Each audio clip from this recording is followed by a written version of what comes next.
नमः शिवाय। ओम नमः शिवाय। ओम नमः शिवाय। विश्वनाथ भगवान की जय। महाकाल राजा की जय। कुबेरेश्वर महादेव की जय। ओमकारेश्वर भगवान की जय। नर्मदे महारानी की, क्षिप्रा महारानी की जय। हर हर महादेव, हर हर महादेव, हर हर महादेव, हर। काशी विश्वनाथ, ओगरदानी, त्रिकालदर्शी, कैलाशी, अविनाशी भगवान शिव, जिनकी पुनीत पावन शिव महापुराण की कथा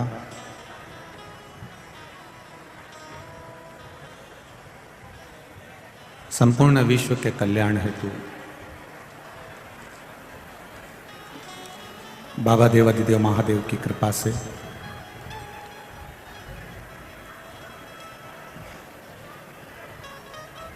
श्रवण करने का सौभाग्य प्राप्त हुआ है। भगवान शिव की कृपा, उदारता, दया जो आप और हम माँ अहिल्या की पावन धरा पर माँ नर्मदा जी के और क्षिप्रा महारानी के मध्य में विराजमान, एक निवेदन आप सभी से है, जो जहां पर है वो वहीं पर रहकर कथा का लाभ ले। प्रशासन भी अपना है, संजय शुक्ला मित्र मंडली भी अपनी है। हर तरह से चाहे प्रशासन हो, चाहे संजय शुक्ला जी की जो मित्र मंडली हो, वो सब बहुत अच्छी तरह से कार्य को संभाल रहे हैं। आप लोग जहां मौका मिल जाए और जहां जगह मिल जाए वहां बैठकर कथा का लाभ लो। 3 घंटे की कथा में आधा घंटा हमारे मूछ वाले भैया ले लेते हैं, बचता है आधा 2.5 घंटा, और 2.5 घंटे आप और हमारे बीच में है, उसका स्मरण पूर्ण तरह से।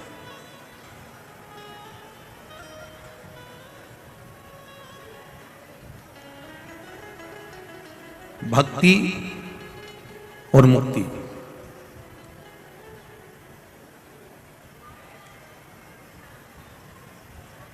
पीछे आवाज नहीं जा रही है, वो आवाज खोल लीजिए।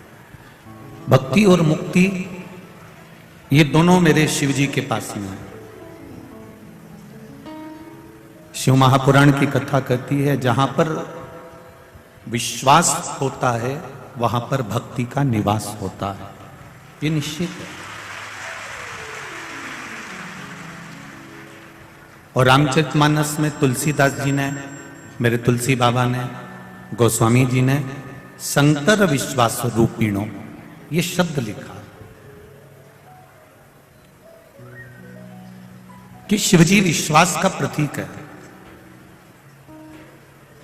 भगवान शंकर विश्वास का मूल है, और जब तक विश्वास नहीं होगा तब तक भक्ति को पाना बड़ा कठिन है। माता पिता ने किसी लड़के के साथ में बेटी का विवाह करा तो विश्वास रखकर करा। एक पराये लड़के के साथ में अपनी बेटी का विदा कर देना, भेज देना, यह विश्वास की मूलता। और एक पराई लड़की को लड़के के माता पिता अपनी रकम तोड़वाकर 2-2, 4-4 तोला उस लड़की को, जिसको देखा ही नहीं है, जिसको वो जानते ही नहीं।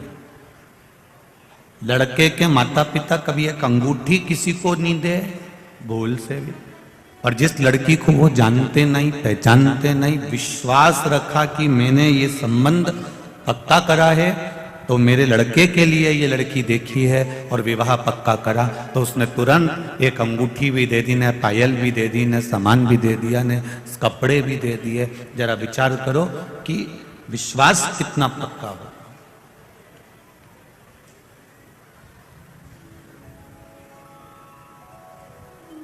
और वो विश्वास की प्रबलता है, वो विश्वास की दृढ़ता है।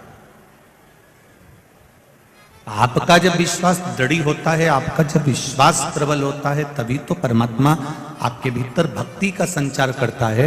और भक्ति जब भीतर विराजमान होती है तो वो आद्य शक्ति कहीं ना कहीं शिव और शक्ति का दर्शन करा ही देती है, ये निश्चित।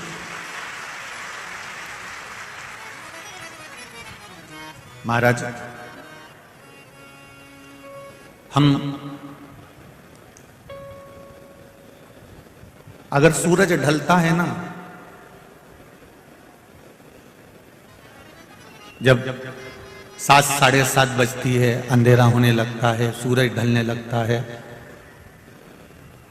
तो मेरी जीजियां और मेरे भाई एक बात बताना कि जैसे जैसे सूरज ढलता जाता है वैसे वैसे आप लाइट चालू करते जाते हो। बोलो सही है कि गलत है? सूरज ढलता गया, तुम लाइट चालू करते गए, मतलब अंधेरा नहीं रहने दिया तुमने, ऑफिस में भी, दुकान में भी, घर में भी। सूरज ढलता गया और तुम लाइट चालू करते गए। उसी तरह शिव पुराण की कथा भी कह रही है, जब धीरे धीरे सूरज ढलता गया तो तुमने लाइट चालू करी है। उसी तरह जब जीवन भी धीरे धीरे ढलता जाए तो थोड़ा भजन चालू करते जाना, तो जिंदगी की सार्थकता हो जाए। सूरज ढला तो हमने लाइट चालू कर दी, जीवन ढले तो थोड़ा भजन चालू कर दो, थोड़ा स्मरण चालू कर दो, थोड़ी भक्ति चालू कर दो।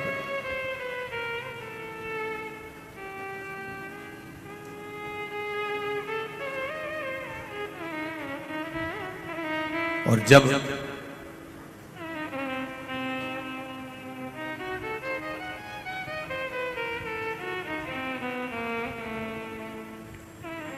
भक्ति का बल बढ़ता है ना, तो सुख अपने आप बढ़ जाता है।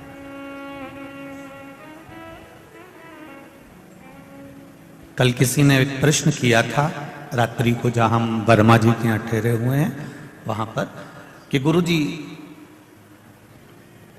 बड़े बड़े महात्मा जन आते हैं, गुरु जन आते हैं, बहुत बड़ी बड़ी बातों के अनुसार वो हमको समझाते हैं।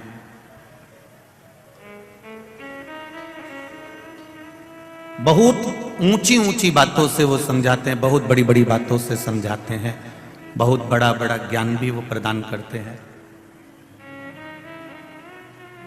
उन्होंने कहा, क्या गुरुजी आप छोटी छोटी बातें घर की, परिवार की, मोहल्ले की, रिश्तों की, ये छोटी छोटी बातों से समझाते हो, क्या आपको बड़ी बड़ी बातें नहीं आती क्या? बहुत बड़े बड़े ज्ञान के प्रवचन या वचन नहीं आते आपको? हमने उनसे एक ही बात कही कि जी दहेज में बहुत सारे बर्तन मिलते हैं, एक बड़ा भगोना भी मिलता है, बड़ी टंकी भी मिलती है, बड़ा हंडा भी मिलता है, बड़े बड़े बाल्टी, बड़े बड़े सामान भी मिलते हैं, इतनी बड़ी परात भी मिलती है, और छोटी छोटी प्लेट, छोटी छोटी चम्मच, छोटी छोटी कटोरी भी मिलती है। पर ईमानदारी से बोलो, जैसे ही बारात आती है, आने के बाद बड़े बर्तन को तो उठाकर बांध कर छोड़ा मां धर दे, बड़े बर्तन को उठाकर तो उधर रख दिया जाता है। और जैसे ही मामा जी ने कहा नहीं नाश्ता वास्ता लाओ, इतना सारा लोग बारात से आया है वापिस, तो प्लेट तो मिली नहीं। अब बारात में आई होगी ना छोटी सी प्लेट, छोटी सी प्लेट निकाल ली, छोटी सी चम्मच निकाल ली, छोटी सी कटोरी निकाल ली। बड़ा बर्तन, बड़ी बात, बड़ा सा ज्ञान तो लोग उठा के टान पे रख देते हैं, पर छोटा बर्तन कहीं पर भी काम।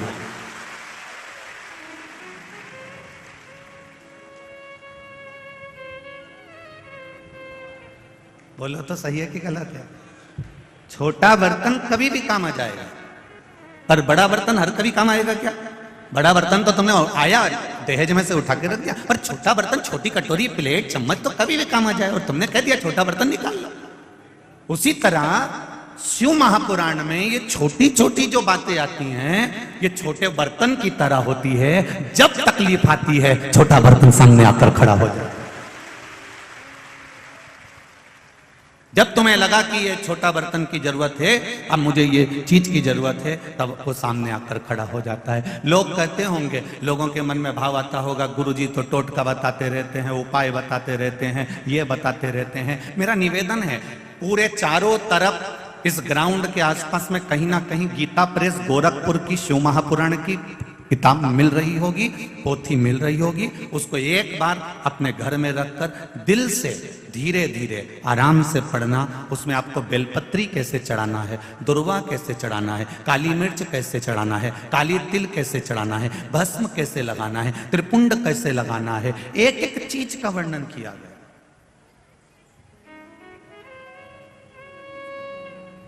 कि छोटे छोटे बर्तन हैं जो हमारे प्रयोग में कभी भी आ सकते हैं। ये छोटी छोटी बातें हैं जो हमारे प्रयोग में कभी भी आ सकते हैं।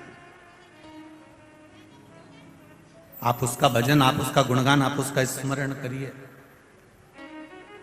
और जब जिंदगी में छोटी सी छोटी बात अगर आपके जीवन में उतरने लगे, तो समझ लो कि मेरे भोलेनाथ जी ने आपका हाथ पकड़ लिया है। अब वो आपको तार देगा, ये निश्चित है।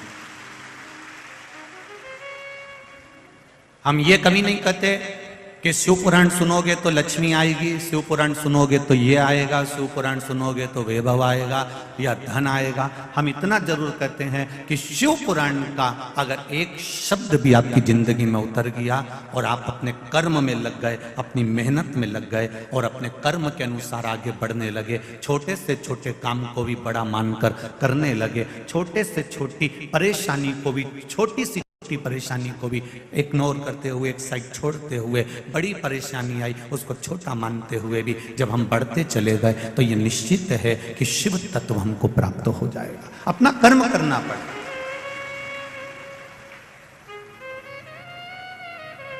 इस व्यासपीठ से कभी नहीं कहा कि आप नर्मदा जी के घाट जाकर बैठ जाओ, कि आप छिपरा जी के घाट जाकर बैठ जाओ, कि संत बन जाओ, कि साधु बन जाओ, कि गुरु जी बन जाओ, कि महात्मा जी बन जाओ, कि विद्वान बन जाओ। अपने को नहीं बनना।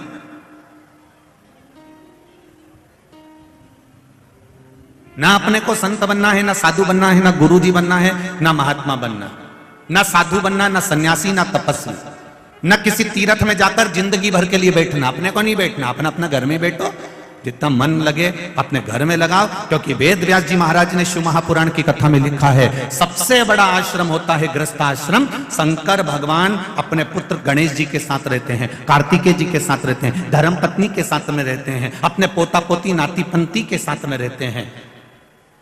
इसके बाद भी भगवान शंकर कभी अपना घर छोड़कर नहीं गए, कभी कैलाश छोड़कर नहीं गए कि कैलाश छोड़कर और किसी पर्वत पे जाकर बैठ गए। नहीं, मैं अपने घर में रहूंगा, अपने परिवार में रहूंगा, अपनी पत्नी अपने बच्चों के साथ में रहूंगा, सबके साथ में रहकर भगवान शंकर अपनी भक्ति में लगे रहते हैं, अपने भजन में लगे रहते हैं। वो कहते हैं घर छोड़कर बाहर जाकर भजन करना चाहोगे तो भी भजन नहीं हो पाएगा, और घर में रहकर अगर एक बार मुख से राम भी कह लिया तो तर जाओगे। भजन का बल बड़ा।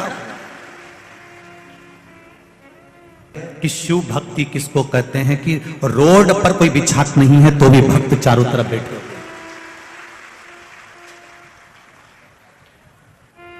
रोड पर कोई बिछात नहीं है, लोग अपने झोले में चद्दर लेकर आए हैं, पन्नी लेकर आए हैं, आसन लेकर आए हैं और चारों तरफ बिछा बिछा के।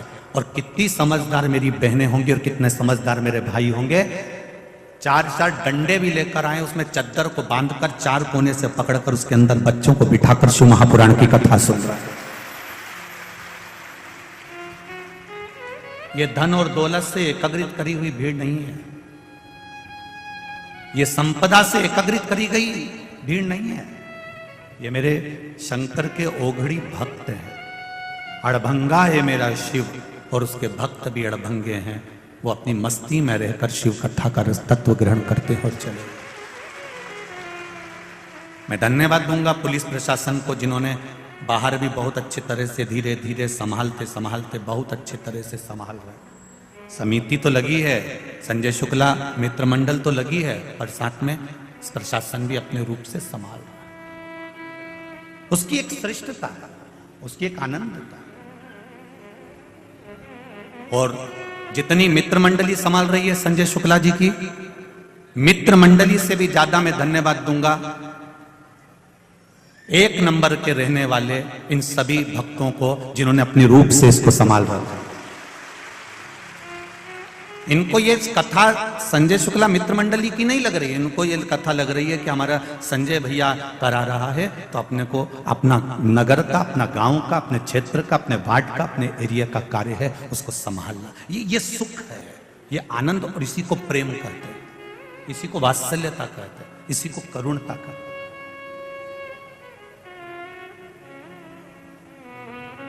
ये आपका स्नेह, ये आपकी भक्ति। अपार जनता, अपार भक्त, अपार जन समुदाय शिव तत्व में डूबे हुए, भगवान की विरल भक्ति में डूबे हुए।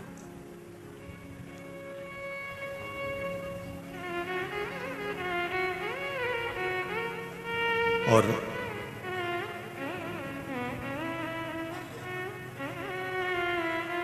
ये भक्ति अविरल होना चाहिए, ये भक्ति का सुख अविरल होना चाहिए। ऐसी अग्रणता रखना चाहिए, ऐसा ही प्रेम रखना चाहिए कि अपने क्षेत्र की जब कथा है तो उसमें अपन सबका सहयोग किसी ना किसी रूप में। कितनी शांति है, इतनी भीड़ होने के बाद भी बच्चे नहीं बैठे क्या इसमें? ढेर बच्चे बैठे हुए हैं, छोटे छोटे बच्चे भी बैठे हुए हैं, छोटी छोटे बच्चों को लेकर माताएं भी बैठी। कितनी शांति है, शांति का अनुभव करिए। वो तो कहीं कहीं का भेरू ऐसा रहता है जो गदर कर देता है, और वो भी इसलिए करता है क्योंकि उसको सिंदूर नहीं चढ़ा होता है। अगर उसको एक तोला भी सिंदूर अगर चढ़ गया होता, एक लटकाने वाला मिल गया होता, मतलब बरक चढ़ गई होती सिंदूर के साथ में, तो फिर वो गदर नहीं करता। गदर वही करता है कि तुम मुझे जानते नहीं हो, तुम मुझे पहचानते नहीं हो। मेरे कार्यकर्ताओं से भी निवेदन, उसके पांव पड़ करके दिया कर, ऊपर तुझे कोई पहचानता है? ऊपर अगर कोई पहचानता हो तो हम भी तेरे को पहचानते हैं, कोई दिक्कत नहीं। यहां तो तेरी चल जाएगी, पर वहां तो मेरे डमरू वाले की नहीं चलेगी, उसके सिवाय किसकी चलने वाली है? कहां भक्ति का एक आनंद के साथ कथा का रस तत्व है। जैसे जैसे जैसे जैसे अंधेरा बढ़ते चले जाते, जैसे जैसे अंधेरा बढ़ता चला जाता है, जैसे जैसे अंधेरा बढ़ रहा होता है, वैसे वैसे वैसे वैसे उस अंधेरे के साथ साथ साथ साथ लाइट चालू करते चले जाते हैं। चारों तरफ मैं आस्था वालों से कहूंगा, रोड पर जितनी पब्लिक बैठी है उसका भी दिखा रहा है, रोड पर जितनी पब्लिक बैठी है उसका भी दर्शन अवश्य करो, उसका भी चारों तरफ शिव तत्व को जाना, भगवान शंकर की उस अविरल भक्ति को पहचाना। और जब तक आप उस अविरल भक्ति को नहीं जानोगे तो जीवन का सुख नहीं मिल पाएगा।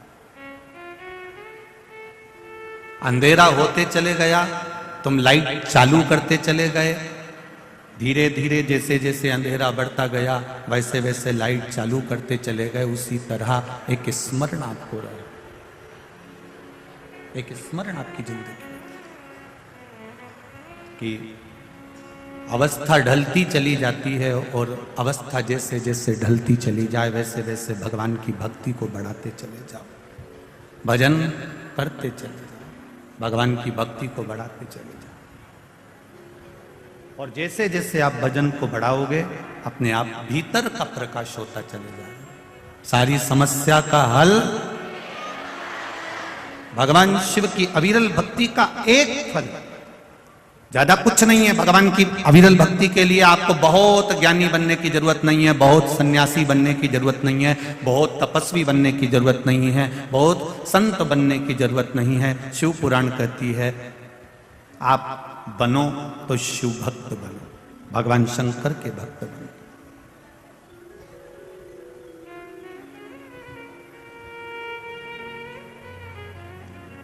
प्रत्येक शरीर में। जब तक ये श्वास चलती है 21,600 श्वास मनुष्य के शरीर से प्रतिदिन निकलती है, प्रतिदिन। और 21,600 श्वास जो मनुष्य के शरीर से प्रतिदिन निकलती है, ये 21,600 श्वास में भगवान का भजन निश्चित होना चाहिए, क्योंकि ये श्वास में शिव समाया होता है। जब श्वास निकलना बंद हो जाती है, श्वास है, शिव है, तो शरीर है। और जब श्वास निकल गई, शिव निकल गया, तब ये शव बन जाता, इसका कोई महत्व नहीं रहता। फिर इसका कोई महत्व नहीं रह पाता महाराज।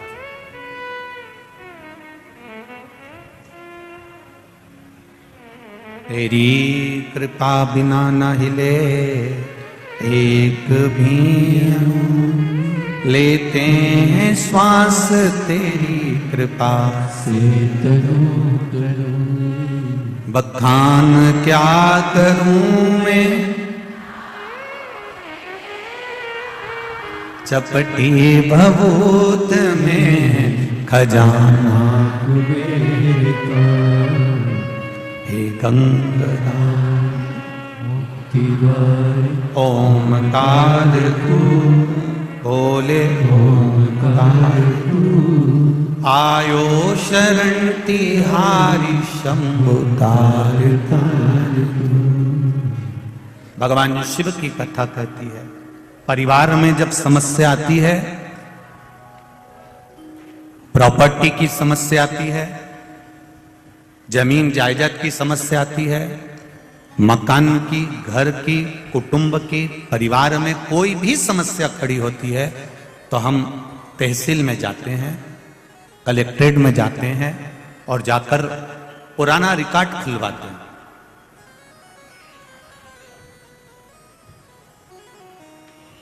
हम वहां जाकर पुराना रिकॉर्ड खुलवाते हैं। पुराना रिकॉर्ड खुलवाया और पुराना रिकॉर्ड खुलवा कर दिखवाया कि इसमें हमारी जमीन कितनी है, हमारी जायदाद कितनी है, हमारा मकान कितना है, हमारे ससुर के नाम कितना है, हमारे पति के नाम कितना है, मेरे बेटे के नाम कितना है।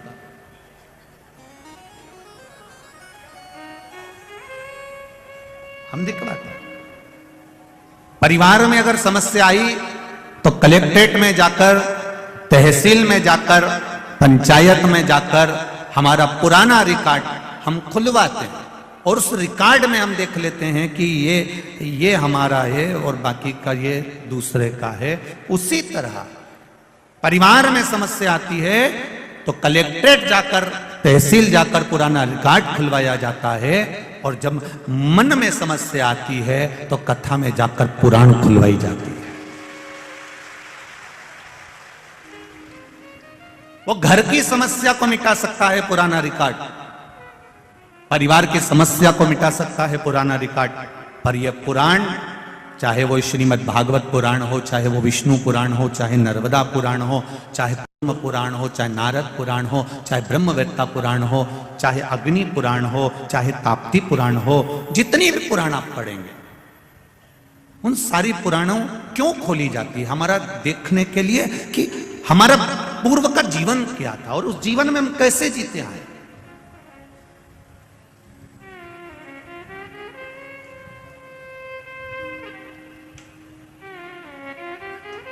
हमारी पूर्व की श्रृंखला कैसी थी, उस श्रृंखला में हम कैसे जीते हैं। हमारा भजन मीरा, कर्मा, नामदेव, ध्रुव, प्रहलाद, रामकृष्ण परमहंस जी, ये जितने भी हुए हैं जो भगवान की भक्ति को धारण करें, माता अहिल्याबाई जिन्होंने भगवान की विदल भक्ति को प्राप्त करा, शंकर भगवान का शिवलिंग माता अहिल्याबाई के हाथ में 24 घंटे रहता था। मां अहिल्या शिव महापुराण की कथा में वो बात कही थी। 24 घंटे भगवान शंकर का शिवलिंग माता अहिल्या के हाथ में रहता है, क्योंकि माता अहिल्याबाई का जो विश्वास है वो शिव है कि जब अटकूंगी तो मेरा महादेव मेरे सामने खड़ा हुआ है, फिर मुझे किसी के आगे हाथ जोड़ने की जरूरत नहीं पड़ेगी।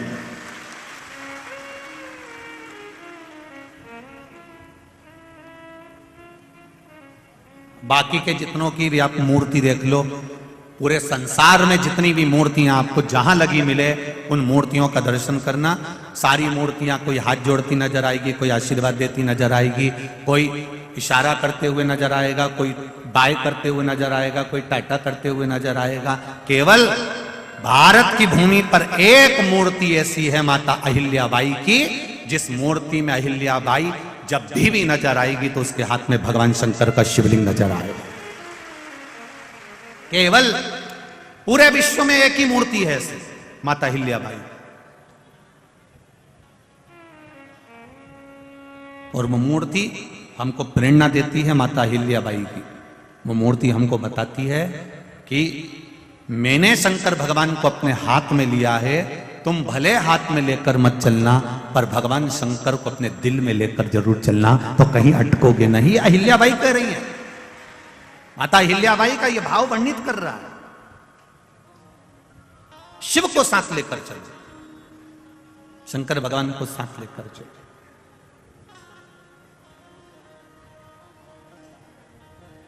शंभु शरणे पड़ी मांगू घड़ी रे, दुख दया करी दर्शन दया करी दर्शन। ये हमें प्रेरणा दे रही है माता अहिल्याबाई, हमको प्रेरणा दे रही है। रामकृष्ण परमहंस जी हमको प्रेरणा दे रहे हैं, संत नामदेव जी, संत तुकाराम जी, मीराबाई, मुक्ताबाई, ये सब हमको प्रेरणा दे रहे हैं।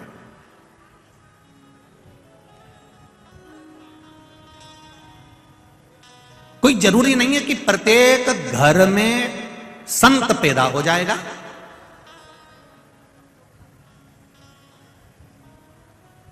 कोई पक्का नहीं है कि प्रत्येक घर में संत पैदा होगा, कोई पक्का नहीं है।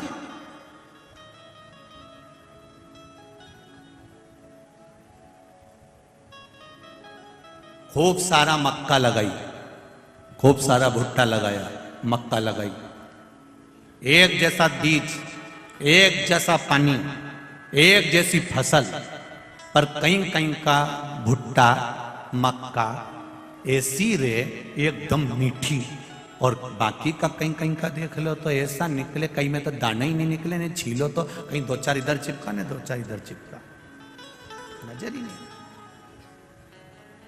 एकदम फीका, स्वाद ही नहीं है।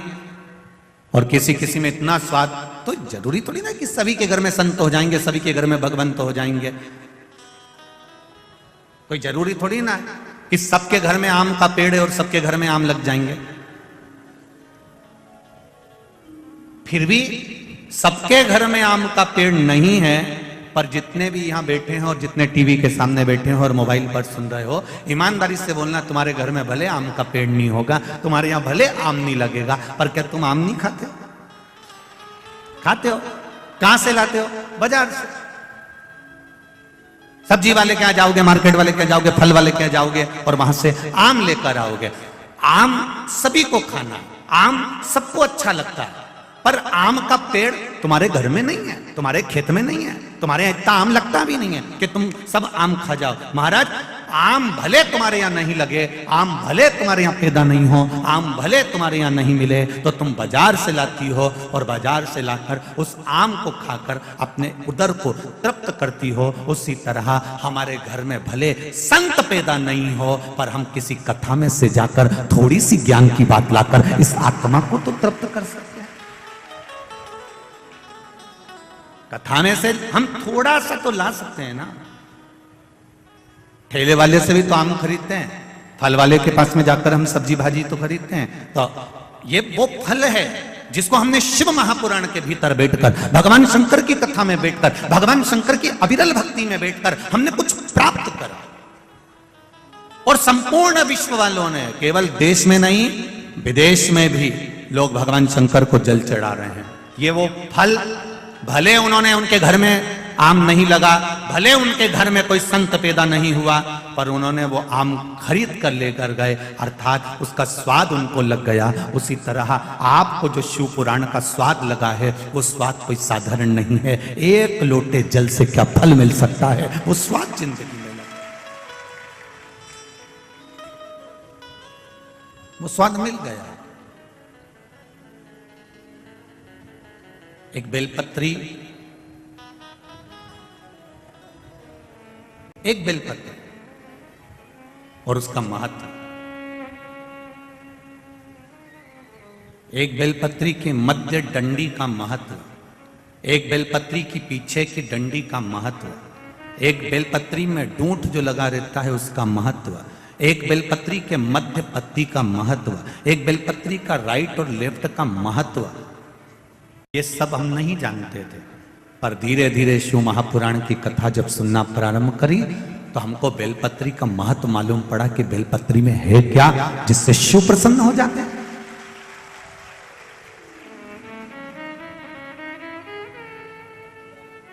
एक बेलपत्री में ऐसा क्या था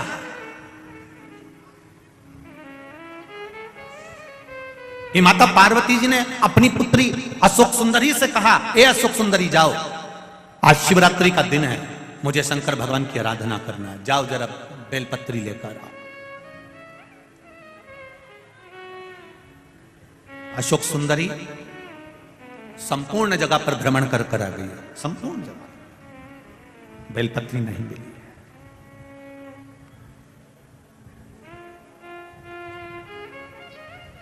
बेलपत्र नहीं मिली। आखिरी में जिस वन में अशोक सुंदरी का जन्म हुआ था, नंदन वन में, तो वह अशोक सुंदरी वहां पहुंची। अशोक सुंदरी को बेलपत्र प्राप्त नहीं हुआ। और जब अशोक सुंदरी को बेलपत्र प्राप्त नहीं हुई तो ढूंढती ढूंढती ढूंढती ढूंढती और आगे चली गई, नहीं मिली। अंत में अशोक सुंदरी को लगा कि मेरी माता ने आज मुझे पत्र लिखकर भेजा है कि मेरी पूजन में बेलपत्र नहीं है। तो अशोक सुंदरी ने अपने 100 बच्चों को भेज दिया कि जाओ जरा बेलपत्र पता लगा कर। बच्चे जब अशोक सुंदरी के पुत्र पुत्री जाने लगे तो उन्होंने, पिताजी ने पूछ लिया, अशोक सुंदरी के पति ने, राजा नहुष ने, भगवान शंकर के दामाद हैं राजा नहुष, अशोक सुंदरी के पति हैं राजा नहुष। राजा नहुष ने पूछ लिया अपने बच्चों से, बेटियां कहां जा रही हो तुम, मेरे पुत्र कहां जा रहे हैं? आज मेरी 100 बेटियां 100 बच्चे क्या ढूंढने जा रहे हैं, तुम क्या ढूंढ रहे हो? सब जगह पर ढूंढने में लगे। इतने में बच्चों ने कहा राजा नहुष से, पिताजी हम नाना जी की पूजन के लिए जो बेलपत्र चाहिए तो नानी जी ने बेलपत्र बुलवाई है, उस बेलपत्र को ढूंढने के लिए जा रहे।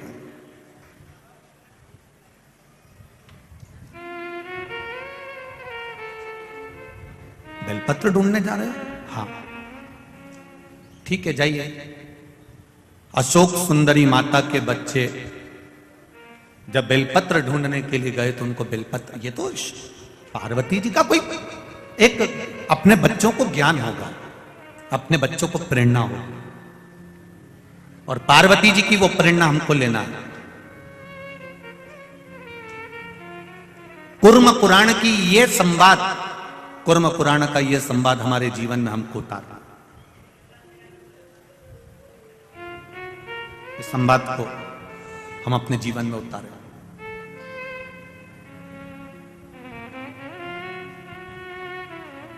पद्म पुराण में और कुर्म पुराण में अशोक सुंदरी माता का बहुत विस्तार से वर्णन किया गया।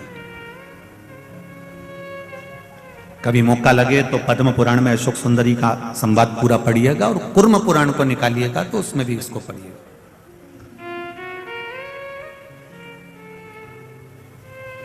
कुछ मां पार्वती मैया कुछ लीला कर रही है और ढूंढने में लगी हुई हैं नानी के लिए। हम शिवजी के पूजन के लिए, अपने नाना के पूजन के लिए हम बेलपत्र लेने के लिए जा रहे हैं। बेलपत्र कभी मौका लगे, कभी मौका लगे तो जरूर एक मन में प्रश्न रखना। और जब श्राद्ध पक्ष का समय हो और आप लोग जब गया जी जाएं या कहीं पिंड दान करने के लिए बद्रीनाथ जाएं, या कभी गया जी, कभी आप पंचवटी, जहां पुण्य क्षेत्र है वहां पर जब आप तीर्थ में कभी पिंड दान तर्पण करने जाएं, तो वहां पर पिता, अपने पिता के घर का गोत्र, पिता, दादा, परदादा, इनका भी नाम पूछा जाता है। और फिर नाना के घर का गोत्र और नाना, परनाना और नाना के घर का भी पूरा विस्तार पूछा जाता है। कभी आपने ब्राह्मण देवता से प्रश्न करना था आपको कि गुरुदेव, हम हमारे परिवार के व्यक्ति का पिंड करने आए हैं, तर्पण करने आए, और हमारे नाना जी के यहां का नाम काय को चाहिए तुमको? जब गोत्र इनका है, पिंडदान करने वाला ये है, तो फिर नाना के घर का क्यों चाहिए आपको? नाना के घर का क्या चाहिए आपको विस्तार? वो कुर्म पुराण और पद्म पुराण बताएगी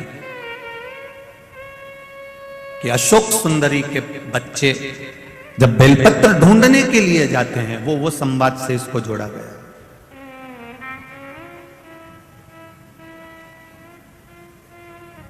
राजा नहुष ने अपनी धर्म पत्नी अशोक सुंदरी से प्रश्न किया, क्यों?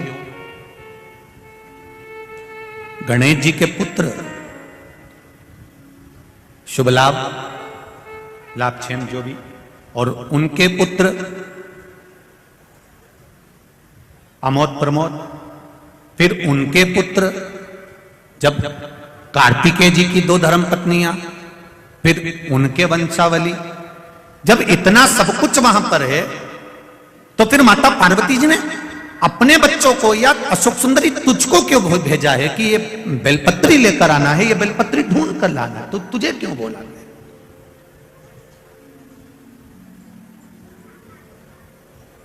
अशोक सुंदरी के मन में भी यह बात अटकी। तब अशोक सुंदरी उसी समय पर कमल के पुष्प के ऊपर बैठकर ब्रह्मदेव के पास चली गई, और ब्रह्मदेव के पास जाकर अशोक सुंदरी ने अपना प्रश्न सम्मुख में रखा कि आखिर माता पार्वती जी ने बेलपत्र मुझसे क्यों बुलवाई है? कारण क्या है बेलपत्र का? मेरे बच्चे ढूंढ रहे हैं, मेरे बच्चे लेकर आ रहे हैं, उस बेलपत्र की महत्वता क्या है? ब्रह्मा जी कहते हैं, ब्रह्मदेव ने कहा, चाहे तुम्हारा भाई बेलपत्र लेकर आए, चाहे तुम्हारे घर के बच्चे या तुम्हारे भाई के बच्चे बेलपत्र लेकर आए, वो बेलपत्र जब देवाधिदेव महादेव को चढ़ती है, एक बेलपत्र जब देवाधिदेव महादेव को चढ़ती है, कोई नारी बेलपत्र अगर समर्पित करती है, तो जैसे बेलपत्र में 3 पत्ते होते हैं, नारी अपने ससुराल पक्ष का भी कल्याण कर देती है, नारी अपने मायके पक्ष का भी कल्याण कर देती है, और नारी अगर उस क्षेत्र में जहां वो निवास कर रही है, जिस क्षेत्र में वो निवास कर रही है, उस क्षेत्र में अगर कोई ब्राह्मण रहता हो, कोई साधु सन्यासी रहता हो, किसी ब्राह्मण के घर का भी अगर कोई तर्पण आदि रह गया हो, तो उस क्षेत्र के ब्राह्मण आदि संत, साधु, सन्यासी या कोई साधारण सा व्यक्ति जो बहुत दूर जाकर पिंड या तर्पण नहीं कर सकता, मात्र एक बेलपत्री जब नारी भगवान शिव को समर्पित करती है, तो ये तीनों की 7 पीढ़ी को तार देती है। एक बेलपत्र का वो फल है महाराज, कुर्म पुराण कर रही है, पद्म पुराण कर रही है, एक बेलपत्र का वो फल है, एक बेलपत्र का वो महत्व है।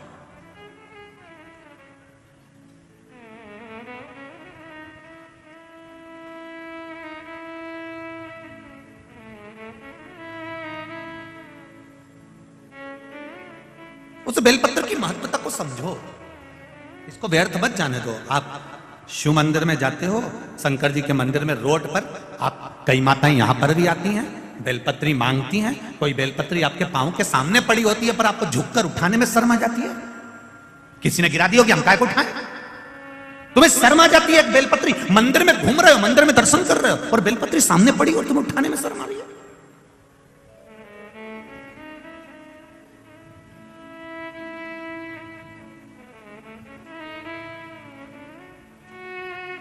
एक बहुत ध्यान लगाकर सुनना जरा, बहुत अच्छे से श्रवण करना, बहुत भाव से श्रवण करना। किसी पवित्र नदी में स्नान करने गए, नर्मदा जी नहाने गए, गंगा जी नहाने गए और क्षिप्रा जी नहाने गए, तुम्हें कौन से महाराज ने बताया कि वहां अपने कपड़े चप्पल घाट पे छोड़ के आ जाओ? वह महाराज कहीं मिल जाए तो एक बार मुझे भी मिला देना। करवत निवेदन। किसी पवित्र नदी को गंदा करने के लिए कौन महाराज प्रेरणा दे सकता है कि गंगा के घाट पर तुम्हारे कपड़े छोड़ छोड़ कर जाओ अमावस्या के दिन? ग्रहण में नहाने जाओ तो अपने कपड़े छोड़ कर जाओ। दूसरा नहाने जा रहा है, तुम्हारे कपड़े उलांग कर जा रहा है, तुम्हें शर्म तो आना चाहिए कि उसको कितना पाप लगेगा। किसी पवित्र नदी को गंदा करने का हक किसी को नहीं है, किसी को नहीं है साहब। हमारा शास्त्र कभी नहीं कहता कि पवित्र नदी को गंदा करिए। वो मां है हमारी, नर्मदा मां है हमारी, क्षिप्रा मां है हमारी, गंगा मां है हमारी, उसको कैसे अशुद्ध कर दे? थोड़ा सा विष यमुना जी में जाता है कालिया नाग का और मेरे भगवान कृष्ण कूद कर यमुना को शुद्ध कर देते हैं। मेरे ठाकुर खुद कूद जाते हैं यमुना को शुद्ध करने के लिए। हां, किसी संत ने कहा होगा कि अपने गंदे कपड़े उतार कर फिर गंगा और यमुना में, नर्मदा में डुबकी लगाओ। और किसी महाराज ने यह नहीं कहा होगा कि अपने कपड़े ही वहीं छोड़ आना, बेचारा दूसरा नहाने जाए उसके पांव में वो कपड़ा है। ये कहां का लिखा? कौन ने कहा? इतनी गड़बड़ी हो जाती है कभी कभी, तुमको मालूम नहीं है। ये नर्मदा जी का ये घाट, खल घाट, एक बार हम जा रहे थे महाराष्ट्र कथा करने के लिए, बीच में वहां पर गांव के लोगों ने कह दिया, नहीं गुरुजी तुम यहां से निकलो तो यहां दाल बाटी खा के जाना, ने दाल बाफला खा के जाना। हमने कहा ठीक है बनाओ, पर नर्मदा जी के घाट पे बनाना। अब उन्होंने नर्मदा के घाट पे बनाया। अब इनने बाफला बना के रखा और एक बाफला वहीं पर आगे घाट पे पड़ा हुआ था, तो हमको लगा कि वहां से बाफला लुढ़क के आ गया। हमने वो बाफला ले जाके वापिस उसको भगोने में जिसमें उगल रहा था उसमें डाल दिया, बाफला तैयार। अब जब खाने बैठे सब, वो बाफला जो था वो हमारा आकाश है उसकी थाली में आ गया, वही वाला बाफला जो हम पटके थे। अब उसकी थाली में आया, उसने जो को खोला तो उसमें बाल ही बाल। अब हमको क्या मालूम था कि ये किसी का जमाल उतरा होगा। अब वो तो घबरा गया कि गुरुजी किसी ने कुछ कर। हम भी नहीं बोले, हम कहते बाप भाई अब गुरुजी किसी ने कुछ कर दिया होगा। आखिरी में नहीं रहा गया तो हमने कहा कोई कुछ नहीं करा। हम नहा के बाहर निकल रहे थे, वहां पर बाफला पड़ा था, हम सोचे लुढ़क के आ गया होगा, हमने उसको भगोने में डाल दिया। हमें क्या मालूम था कि वो जमाल का बाल था, हमको क्या। और वो भी कह रिया, ऐसा लग रहा है जैसे बाल गल गए। अब उसको क्या मालूम कि छोटे से बच्चे के थे।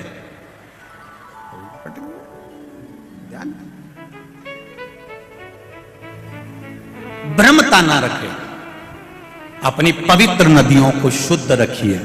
जब नदियां, पर्वत और यह पर्यावरण जब शुद्ध रहेगा तो किसी को ऑक्सीजन की मशीन की जरूरत नहीं पड़ेगी। ये शुद्ध रहेगा तब आनंद अपने आप बढ़ता चलेगा। कौन कहे तुमको कि तुम ये इसको फेंक दीजिए? नारी जब एक बेलपत्र चढ़ाती है शिव जी को तो वो ना जाने कितनी पीढ़ियों को तार देती है।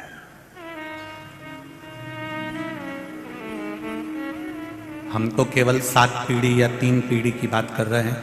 उज्जैन के ऋण मुक्तेश्वर मंदिर पर दीवाल पर लिखा हुआ है कि शिव महापुराण की कथा वर्णन करती है। शिव महापुराण की कथा श्रवण करने वाला, शंकर भगवान को भजने वाला, शिव को एक बेलपत्र चढ़ाने वाला, उज्जैन के ऋण मुक्तेश्वर मंदिर की दीवार पर लिखा हुआ है कि शंकर की कथा अगर कोई सुन लेता है तो उसकी 7 पीढ़ी नहीं 71 पीढ़ी पर जाती है। यह उज्जैन कह रहा। ये उज्जैन का ऋण मुक्तेश्वर मंदिर कह रहा है, जो पत्थर पर अंकित करी गई बातें लिखी हुई। कितना दिया उसने। आप केवल राजा नहुष ने अपनी धर्मपत्नी से कहा, तो अशोक सुंदरी ने ब्रह्मा जी से पूछा कि ये बेलपत्री मेरी माता ने बुलाई, उसका फल तुम अगर लाकर दे भी दिए हो, बेलपत्री जितने हाथ से स्पर्श होकर जाती है, जितने के हाथ उसमें लगे होते हैं, उसकी पीढ़ी दर पीढ़ी तरती चली जाती है। यह बेलपत्री का नियम है।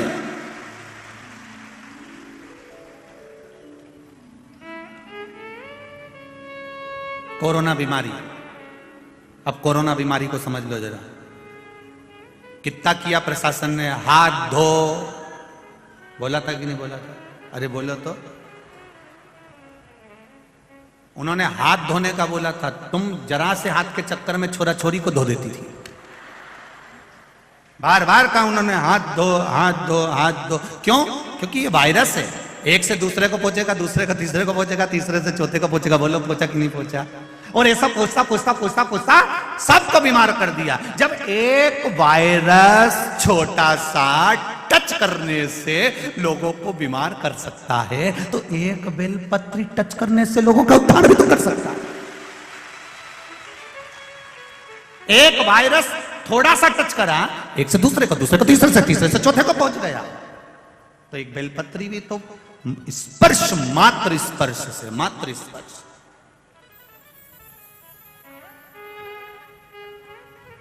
कितना सुंदर लिखा है गर्ग संहिता और नर्मदा पुराण, लिंग पुराण में भी आप पढ़ सकते हो। जिस पात्र में जल भरा जाता है, जिसने मोटर चालू भी करी और पाइप से भी पानी भर दिया, या हापसी से, हेडपंप से पानी लाकर भर दिया, जिसने भरा, चढ़ाने वाला आया, लोटा भरा और चढ़ा दिया, जिसने भरा, जिसने लोटा भर के चढ़ाया, उसका 80% पुण्य तो जिसने मोटर से पानी भरा था वो के खाते में चले गया। जिसने भरा,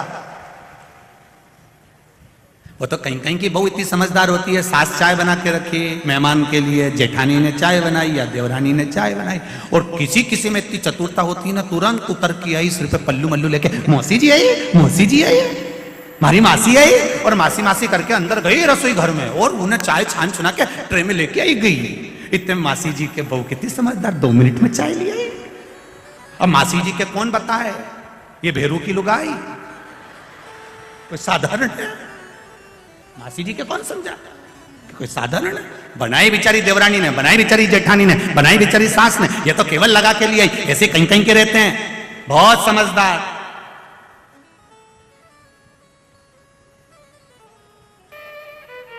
अभी हम जहां ठहरे हैं, वर्मा जी के, उनके पास में शंकर जी का मंदिर है। अभी कल वहीं पे कोई बात का विवाद चल रहा था, तो हमने पूछ लिया, विवाद किस बात का है? अरे गुरुजी पूछो ही मत, तो हुआ क्या ये तो बता।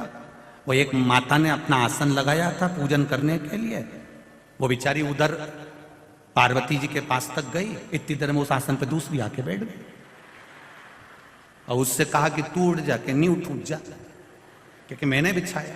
तो क्या बिछाया होगा, मुझे तो बिछा बिछाया मिला, मैं तो समझी महादेव ने मेरे लिए बिछाया। उठे और वो हिले। अब तुम बताओ गुरुजी कहीं करे, अब करे दो, आसन जिसका है वो निपट लेगा, जिसका आसन हो जाए। एक बेलपत्री का स्पर्श मात्र, जितने हमारे सनातन धर्म में, हमारे सनातन हिंदू धर्म में एक बात बहुत पहले से चली आ रही है, मेरी बुजुर्ग माताएं जानती होगी कि इनके घर में अगर बेलपत्री ज्यादा आ जाती थी सावन के महीने में, तो ये पड़ोसन को दे देती थी। बोलो रीजी जी सही है कि गलत है? अगर ज्यादा आ गई तो वो पड़ोसन को दे देती थी। कोई वस्तु ज्यादा है उसको उठा कर दे दिया, ले वो फूल हरतालिका तीज के दिन ले या ले जा, उसको दिया वो चढ़ा लेगी, उसमें क्या दिक्कत, चढ़े यहाँ चढ़े वहां चढ़े, एक ही बात। ज्यादा है पहुंचा दो।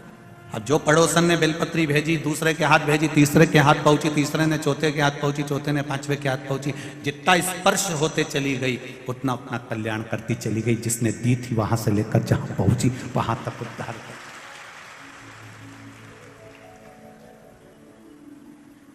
अशोक सुंदरी नीचे आई, अपने पति राजा नहुष को अपनी दिल की बात बताई कि मैंने ब्रह्मदेव से ऐसा ऐसा सुना है और ब्रह्मा जी ने जो कहा मैंने विश्वास मानकर किया। अगर विश्वास है तो परमात्मा है। एक ये पत्र आया है, देखिए, विश्वास।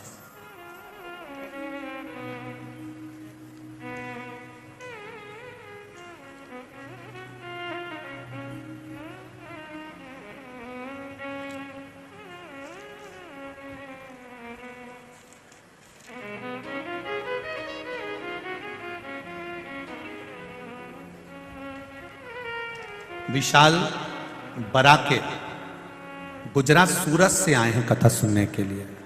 विशाल बराके गुजरात सूरत से आए हैं। कहीं बैठे हो तो हाथ हिलाइएगा। सूरत गुजरात से हैं, कहीं बैठे हो तो हाथ हिलाइएगा। विशाल बराके। मैं विशाल बराके सूरत गुजरात से, उम्र है 24 साल, मोबाइल नंबर ये है। क्या बखान करूं मैं शिव जी का एक लोटे जल का। कोरोना महामारी में मेरा काम छूट गया था। 2 साल मैं घर पर ही था। बहुत जगह काम करने गया पर कहीं कहीं नौकरी नहीं लगी। हार गया, इतना परेशान हो गया। तब किसी कारणवश मैं इंदौर आया था बहन के यहाँ, और बहन बोली भैया परेशान मत हो, इंदौर में कथा चल रही है, तू भी चल।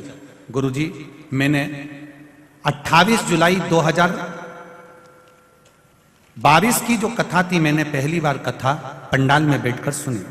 एक लोटा जल का महत्व समझा और बाबा से विनती करी, बाबा आप कथा सुनने के लिए बिठाए हैं तो मेरी नौकरी भी 2 साल से नहीं है, वापिस लगवा दीजिए। गुरुजी 3 महीने भी बाबा ने पूरे नहीं होने दिए और बाबा ने उसी कंपनी में मुझे वापस जॉब दिला दी। मैं बाबा को धन्यवाद देता हूं। उसी कंपनी, ये शिव है, औघड़ी है। श्री शिवाय नमस्ते। ये विश्वास है आपका, भरोसा, दृढ़ता और आपका विश्वास।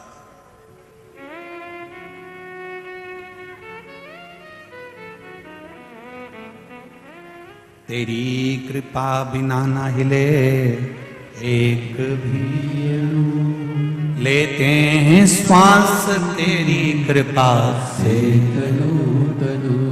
कहां बैठे हो आप? रोड पर बैठे हो, चाहे कहीं पर भी बैठे हो, आस्था चैनल के सामने बैठे हो, चाहे मोबाइल पर कथा सुन रहे हो, तुम्हारे घर पर बैठकर, चाहे जहां बैठकर कथा सुन रहे हो, बस दिल लगा लेना उस परमात्मा से और दिल से सुन लेना। मेरा बाबा दिल से हाथ पकड़ भी लेगा, ये निश्चित है। उसकी तो बहन ने कहा केवल। एक पत्र और है, वो भी देखो, बहुत अच्छा है वो भी।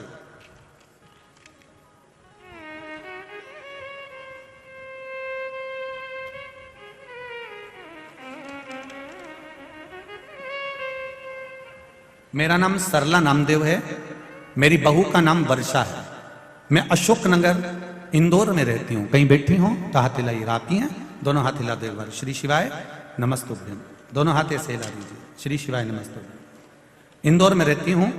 रुद्राक्ष के जल और एक लोटा जल का क्या महत्व है, इसका वर्णन मैं नहीं कर सकती गुरुजी। मेरी बहू प्रेग्नेंट थी, डॉक्टर ने सोनोग्राफी का कहा, मैंने सोनोग्राफी करवाई। यह बात 16/5/2022 की है। डॉक्टर ने कहा बच्चे का होठ नहीं है। जैसे ही मैंने सुना वैसे ही मैंने भोलेनाथ से विनती करी, पशुपतिनाथ का व्रत प्रारंभ करा। गुरुजी मेरे 3 व्रत पूरे हुए और व्रत में ही किसी कारण से 2 व्रत नहीं कर पाई। पता नहीं बाबा को क्या मंजूर था। फिर मैं 19/8/2022 को मेरी बहू के पेट में दर्द होने लगा। मैं उसे हॉस्पिटल लेकर गई। मैं भगवान शिव का जाप करती हुई गई, बहू को रुद्राक्ष का पानी पिलाती रही। हॉस्पिटल पहुंचते ही उसकी सोनोग्राफी हुई। डॉक्टर ने बोल दिया कि बच्चे का होठ नहीं है और अब इसमें धड़कन भी नहीं है, इसकी श्वास भी नहीं चल रही है, धड़कन भी नहीं चल रही है और इसका होठ भी नहीं है। पर मुझे बाबा पर भरोसा था गुरुजी। मैंने रुद्राक्ष का जल दिया था। बाबा मेरे बच्चे की धड़कन नहीं ले सकते थे, ये मुझे विश्वास था।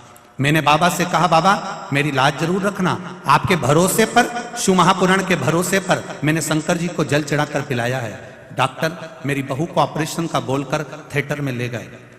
और कहा इसके बच्चे में धड़कन नहीं है, होठ नहीं है, ये बच्चा मरा हुआ होगा। बाबा ने उसको ऑपरेशन कक्ष में लेकर गए।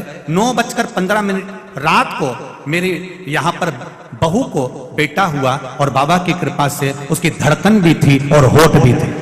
ये शिव है।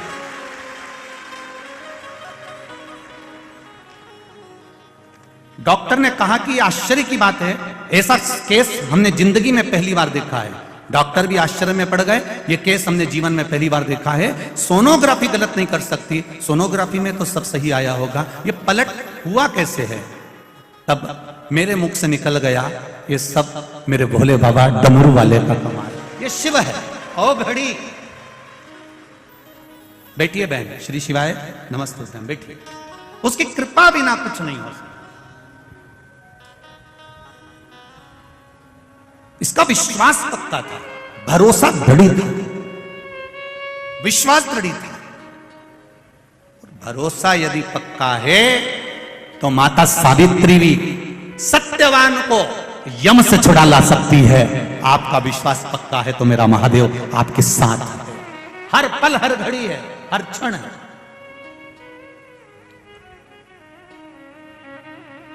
हर पल है।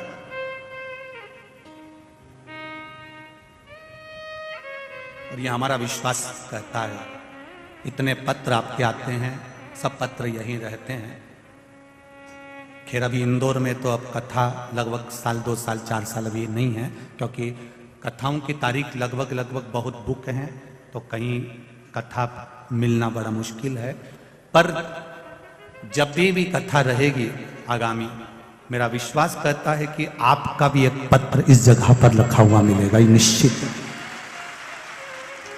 करना क्या है, केवल शंकर के मंदिर जाइए, आपके आस पड़ोस में नजदीक में जो शिव मंदिर है उसकी सेवा संभाल करिए, सफाई करिए, जल चढ़ाइए, बेलपत्र चढ़ाइए, मेरे शंभू का श्रृंगार करिए, मेरे शंभू का भजन करिए, मेरे शंकर का स्मरण करिए। आपको कहीं जाने की जरूरत नहीं है, ना किसी ढोंग में पड़ना है, ना किसी प्रपंच में पड़ना, ना किसी की स्थान पर। अपने तो शिव है, शंकर है।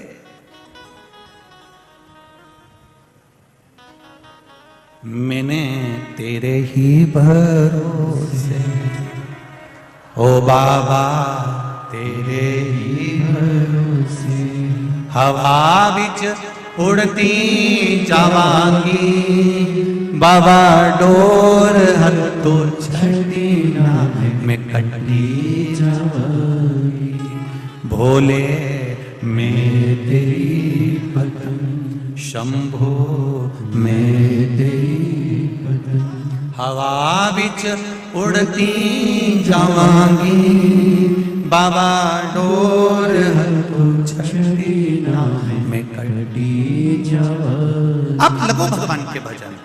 आप जैसे जैसे आगे बढ़ते जाओगे, आप जैसे जैसे शिव भक्ति की ओर बढ़ते जाओगे, आप जैसे जैसे भजन की ओर बढ़ते चले जाओगे, वैसे वैसे लोग आपको नीचे की ओर दबाने का प्रयास भी करेंगे।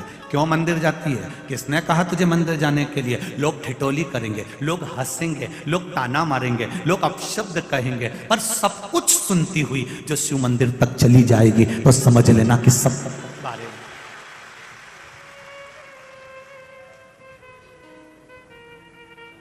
पतंग और पद जब बढ़ता है तो काटने वालों की संख्या भी बढ़ जाती है, निश्चित है। पतंग जब बढ़ेगी और पद जब बढ़ेगा, आपकी प्रतिष्ठा, आपका पद, आपकी उन्नति, और पतंग जब ये ऊपर बढ़ती जाती है, बढ़ती जाती है, बढ़ती जाती है, तो लोगों को रास नहीं आती और वह उसको काटने का विचार करने लगते हैं। पतंग बढ़ रही है, उसे बढ़ने दीजिए। आप अपनी डोर बस भोलेनाथ जी के हाथ में छोड़,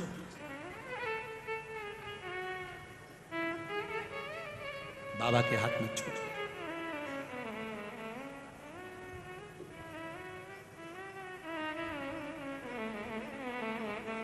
उसकी कृपा जब होगी तब सुख मिलेगा। बेलपत्र ढूंढने के लिए सुख सुंदरी गई, बेलपत्र ढूंढने के लिए सुख सुंदरी की 100 बेटियां गईं, बेलपत्र ढूंढने के लिए सुख सुंदरी के पुत्र गए, बेलपत्र ढूंढने के लिए दामाद भी गया। पर शिव भक्ति, पार्वती जी को कुछ लीला करना थी, बेलपत्र नहीं मिली। नहीं मिली बेलपत्र।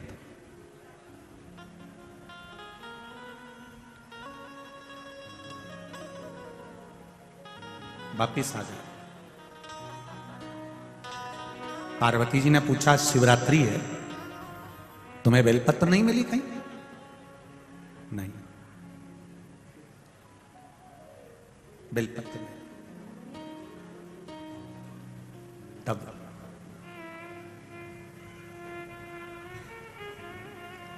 गौ माता की पूंछ को घुमाती घुमाती घुमाती घुमाती, गौ माता की पूंछ को घुमाती घुमाती माता संतोषी वहां पहुंची।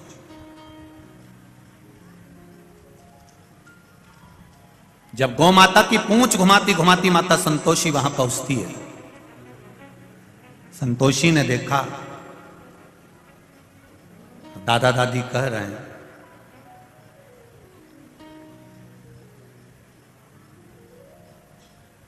ये दादा दादी, दादी जी कह रही हैं, पार्वती मैया कह रही हैं कि बेलपत्र नहीं लाई अशोक सुंदरी से। बुआ से जब ऐसी बात कही जा रही है तो संतोषी माता ने, संतोषी ने गाय की पूंछ को छोड़ा, हाथ का स्पर्श सुंदर भाव से करते हुए हाथ खासा करा और संतोषी मैया अंदर गई और शिव जी के पास में, दादाजी के पास में जटा में जो बेलपत्र लगी थी वो बेलपत्र उठाकर संतोषी लेकर आई, पार्वती जी के हाथ में दिया, दादी जी चढ़ा दीजिए। दादी जी ने बेलपत्र लेकर पूछा, संतोषी ये बेलपत्र तेरे पास कहां से आई? ये बेलपत्र तेरे पास आई कहां से? संतोषी ने कहा, दादाजी के मस्तक पर चढ़ी थी, ये बेलपत्र मैंने आपको लाकर दी है। चढ़ी हुई बेलपत्र तू मुझे लाकर दी? संतोषी ने कहा, दादी मां, एक बार मैंने दादाजी के मुख से सुना था, शिव पर चढ़ने के बाद कोई भी चीज निर्माल्य नहीं होती है, खराब नहीं होती है।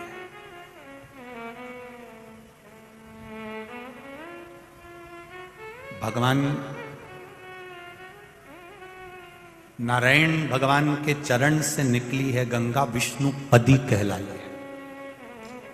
भगवान विष्णु के चरण से निकली हुई गंगा विष्णु पदी कहलाई है। शंकर जी के ऊपर चढ़ गई तो गंगा भी कहती है मेरा कल्याण हो गया, अब मैं कल्याण करने वाली हो गई। विष्णु पदी कहलाई। शहद मक्खी का झूठा है,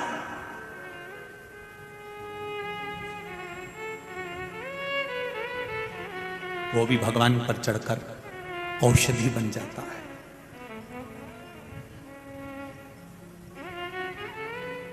वो भी औषधि बन गया। मेरे शंकर भगवान पर जो चढ़ा वो शुद्ध और आनंदित हो गया। समझो उस प्रसाद की महत्वता क्या है, उस प्रसाद की मूलता क्या है। क्यों पीपल के वृक्ष के नीचे रखा हुआ प्रसाद का क्या महत्व होता है, आंवले के वृक्ष के नीचे रखा हुआ प्रसाद का क्या महत्व होता है, बट वृक्ष के नीचे रखे हुए प्रसाद का क्या महत्व होता है, उसकी महत्वता। तुलसी के क्यारे के पास में कटोरी में रखे हुए प्रसाद का क्या महत्व होता है, उसको समझना है ना। बहुत भ्रम फैला रखा है लोगों ने, शिव जी पर चढ़ा हुआ ये प्रसाद नहीं खाना है तो ऐसा नहीं करना है। हम उसको समझें शिव महापुराण के माध्यम से, उसकी महत्वता को समझें। महाराज शिव भक्ति का तो बड़ौदा वालों करो तैयारी, आ रहे कुबेर भंडारी, यही बाबा की कृपा है। शिव कृपा शिव भक्ति की ओर चलो।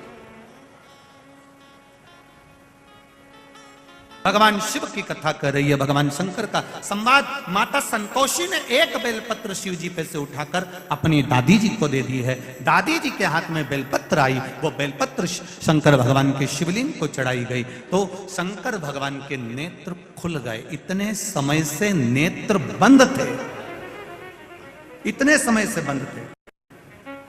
संतोषी का संतोष परम धन है और संतोषी माता का परम धन हमको बताता है कि केवल 33 कोटि देवी देवता में एक मेरे महादेव ऐसे हैं जिन पर चढ़ी हुई बेलपत्र उठाकर धोकर आप वापिस चढ़ा दो, शिव जी उससे भी प्रसन्न हो जाते।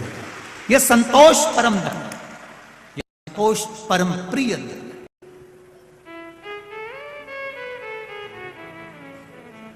और संतोष परम प्रिय धन का आनंद भी यही है।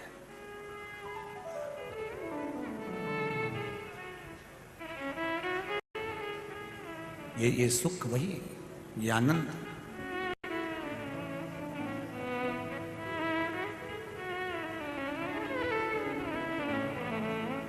महाराज जब अशोक सुंदरी ने यह बात का प्रसंग लिया, अशोक सुंदरी के जीवन में यह सुख मिल गया और वो पहचान गई कि बेलपत्र समर्पण का क्या फल है, वही बात शिव महापुराण के अंतर्गत वर्णित करी गई।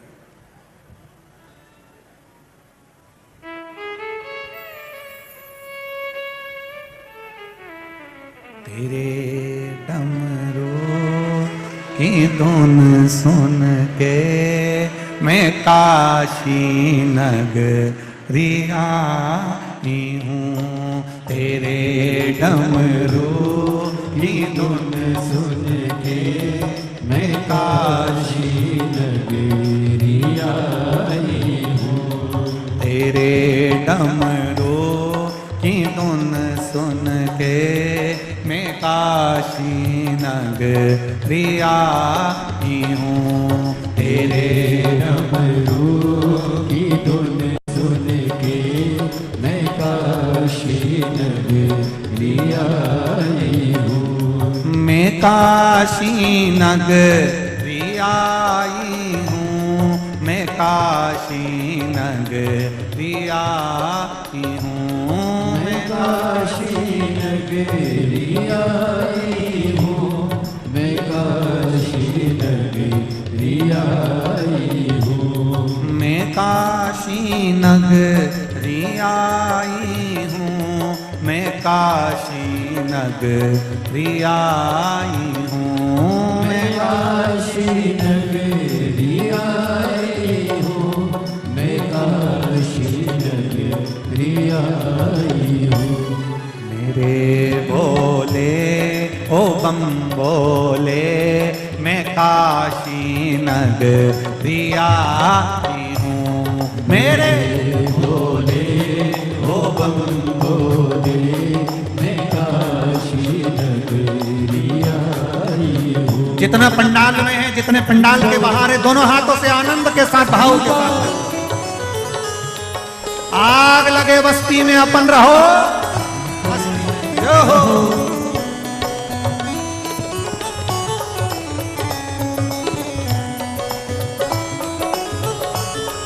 चैनल वालों से निवेदन है, जो रोड पर बैठे हैं, जो भगवान की भक्ति का भजन कर कर नाच कर आनंद ले रहे हैं, उनका भी दर्शन अवश्य कराइए।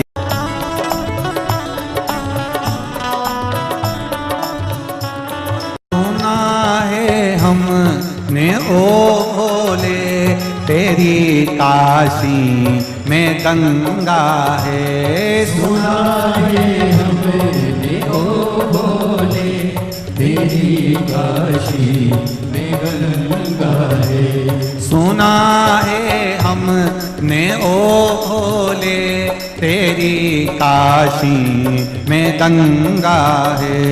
सुना है हमने ओ भोले तेरी काशी में गंगा है। उसी गंगा को नहाने को मैं काशी नगरी आई हूँ। उसी गंगा को नहाने को मैं काशी नगरी आई हूँ। मेरे भोले ओ बम भोले मैं काशी नगरी आई हूँ। मेरे भोले ओ बम भोले मैं काशी नगरी आई हूँ।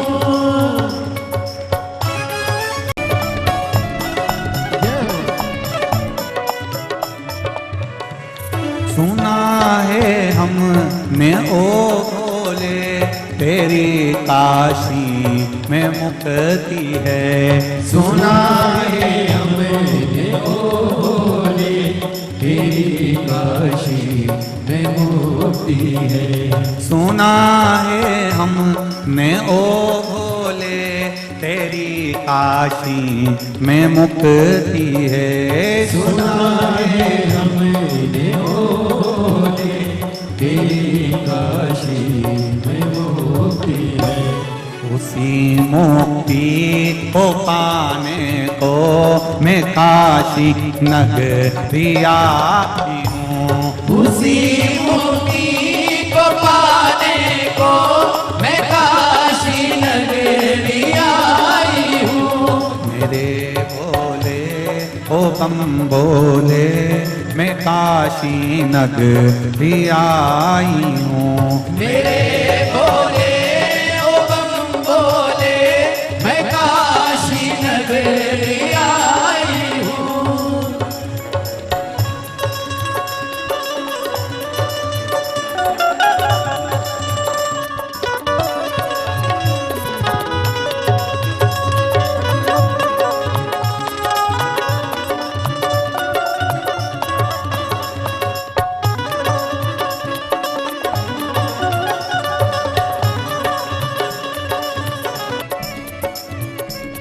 सुना है हमने ओ भोले तेरी काशी में दौरा है। सुना है हमने ओ भोले तेरी काशी में गौरा है। सुना है हमने ओ भोले तेरी काशी में गौरा है। सुना है हमने ओ भोले तेरी काशी में गौरा है। उसी गौरा को पाने को मैं काशी नगरी आई हूँ। उसी गौरा को पाने को मैं काशी नगरी आई हूँ। उसी गौरा को पाने को मैं काशी नगरी आई हूँ। उसी गौरा को पाने को मैं काशी नगरी आई हूँ। मेरे भोले ओ बम बोले मैं काशी नगरी आई हूँ। मेरे भोले ओ बम बोले मैं काशी नगरी आई हूँ। मैं काशी नगरी आई हूँ। मैं काशी नगरी आई हूँ। मैं काशी नगरी आई हूँ। मैं काशी नगरी आई हूँ। मैं काशी नगरी आई हूँ। मैं काशी नगरी आई हूँ। आर महादेव हर। अपने स्थान पर बैठकर भगवान शिव के मूल मंत्र का स्मरण करते हुए बाबा देवाधिदेव महादेव से निवेदन करें, विनती करें, बाबा से प्रार्थना करें। अपने जीवन की सार्थकता के लिए, शिव भक्ति को प्राप्त करने के लिए भगवान शंकर से निवेदन। श्री शिवाय नमस्तु। श्री शिवाय नमस्तु। श्री शिवाय नमस्तु। श्री शिवाय नमस्तु। श्री शिवाय नमस्तु। भोला सब दुख काटो हमारा, ओ भोला सब दुख काटो हमारा। शिव शंकर जपो तेरी माला, भोले बाबा जपो तेरी माला। भोला सब दुख काटो मारा, ओ भोला सब दुख काटो मारा। शिव कथा कह रहे हैं। भगवान शंकर का चरित्र कहता है, आंध्र प्रदेश के कृष्ण जिले में कृष्णा नदी के तट पर है श्री मल्लिकार्जुन।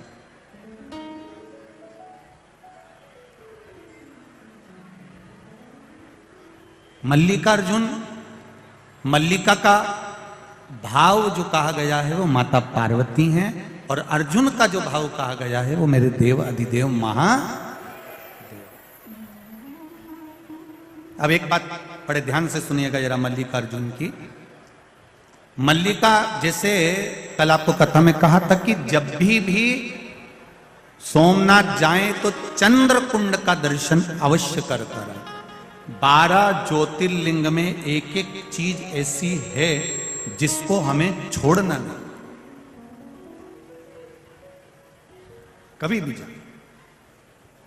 12 ज्योतिर्लिंग में एक जगह ऐसी होती है जिसका हम लोग दर्शन नहीं कर पाते, और जल्दी जल्दी हमने बस मंदिर में दर्शन करा भगवान का और वहां से बढ़ लेते हैं। जो मूल तत्व है, जो हजारों हजारों वर्ष से निरंतर अडिग बना हुआ है, जैसे सोमनाथ जी का शिवलिंग कितनी बार आक्रमण करा गया, कितनी बार 17 बार आक्रमण कर कर तोड़ दिया गया, फिर वापिस शिवलिंग वहां पर विराजमान किया गया, परंतु शिवलिंग बार बार गया आया, पर वो जो चंद्र कुंड था, वो चंद्र कुंड आज भी जो पहले से था वो नहीं हट पाया, वो वहीं पर है, वहीं नहीं। उसी तरह 12 ज्योतिर्लिंग में एक एक स्थान एक ऐसा आता है जहां पर वो हजारों वर्ष से एक जैसा टिका हुआ, अड़िग एक जैसा।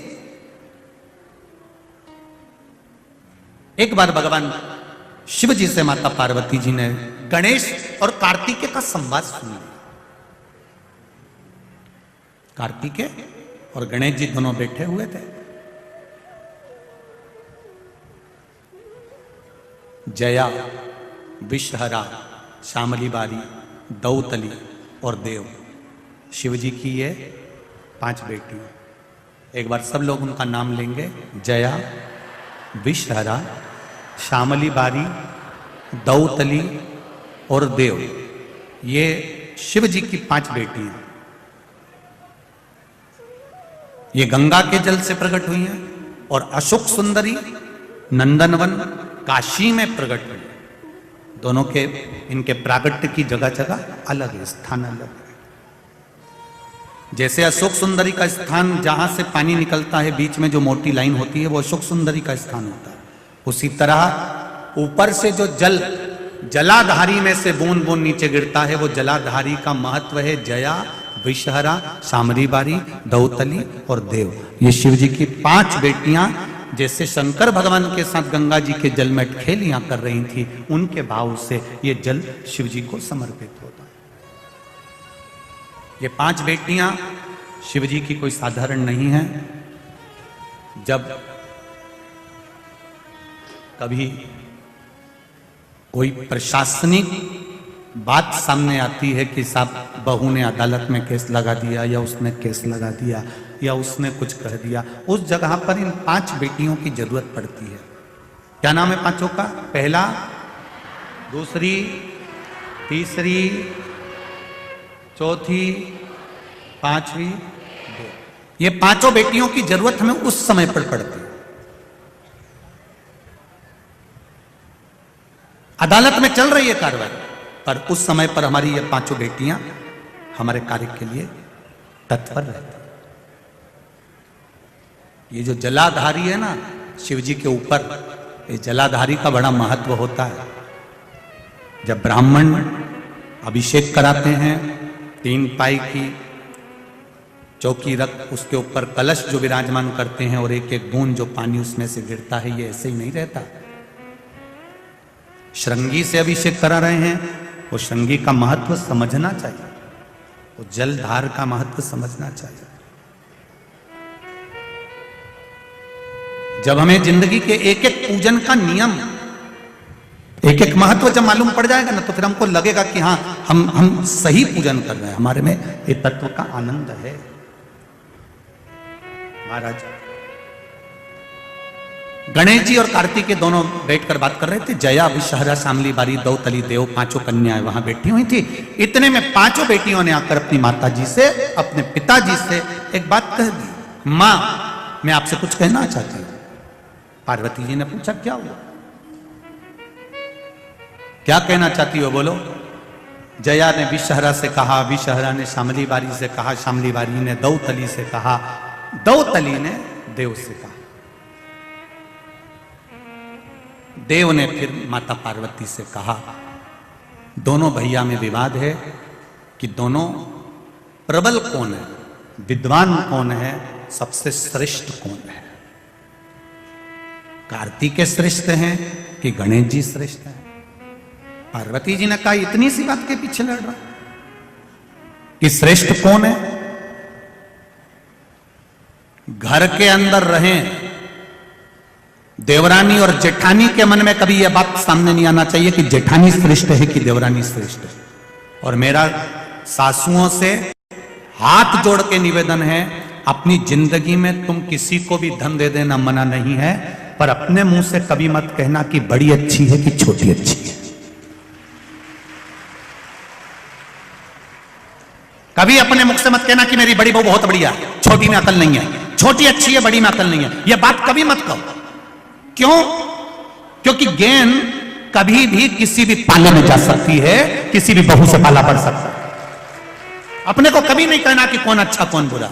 अपन तो 2 रोटी चकाचक खाओ, आनंद से अपनी जिंदगी जियो, दोपहर में 2 बजे टीवी खोल के बैठ जाओ, शिव महापुराण की कथा सुनो, शाम हो जाए शिव मंदिर का भजन करो, कीर्तन करो, अपना जीवन बड़ी मस्ती में जियो। जितना भगवान ने ये जीवन दिया है इसको ऐसे गंवाना नहीं है, बड़ी आनंदता से जीना है। नहीं पड़ना अपने को ज्यादा चक्कर में, हमारी बड़ी बहू अच्छी, मेरी छोटी बहू अच्छी।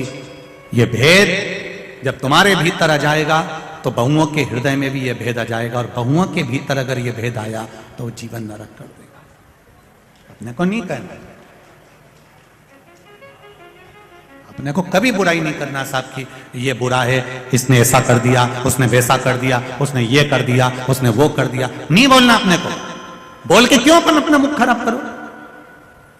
बुरा करने वाला को दिखता है लोगों को क्या बुरा हुआ है और क्या अच्छा हुआ। अपने को नहीं बोलना, अपने को तो एक बात कहना है, सर्वे भवन्तु सुखिनः। सब अच्छा हो रहा है, मेरा भोलेनाथ करा रहा है, भोलेनाथ संभाल रहा है, मेरी बहुएं भी अच्छी हैं, बेटे भी अच्छे हैं, किसी में भेद नहीं है। हम अगर भेद देखेंगे तो भेद अपनी दृष्टि में है,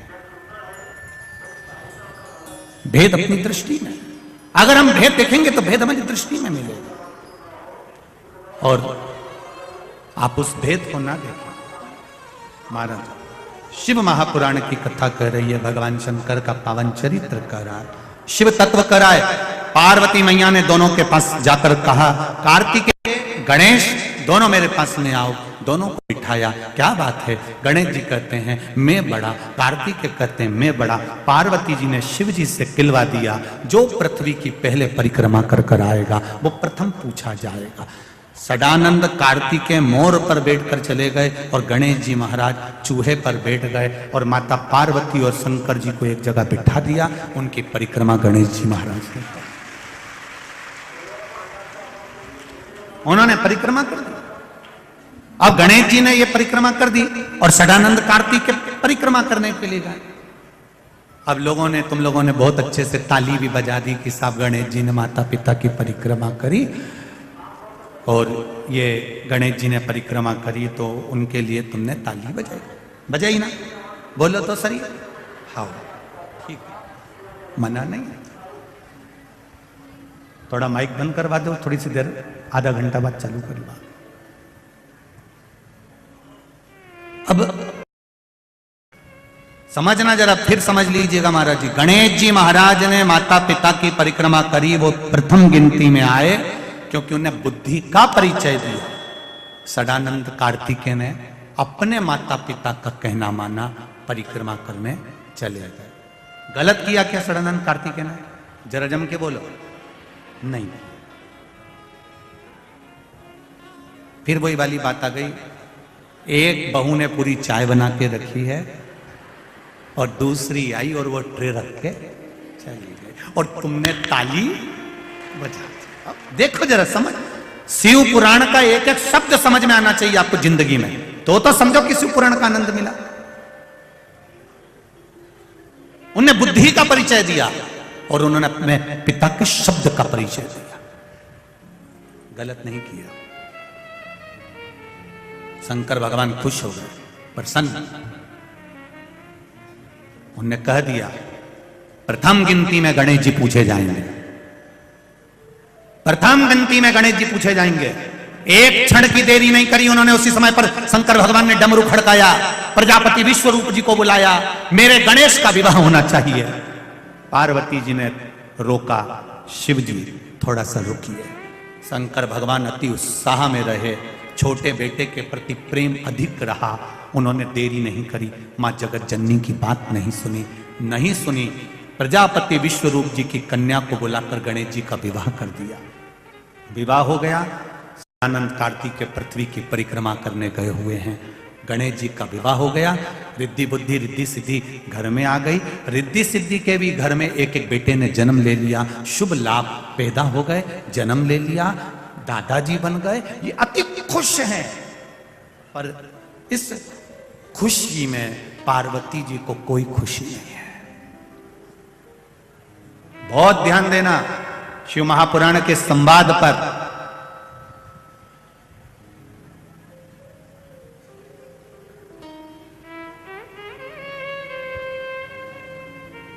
जो बेटा दुकान पर बैठता है ना, पिता को लगता है कि सबसे ज्यादा काम यही कर रहा है। जो बेटा दुकान पर बैठा है, पिता को लग रहा है कि ये सबसे ज्यादा काम कर रहा है, सबसे ज्यादा काम यही कर रहा है, लग रहा है।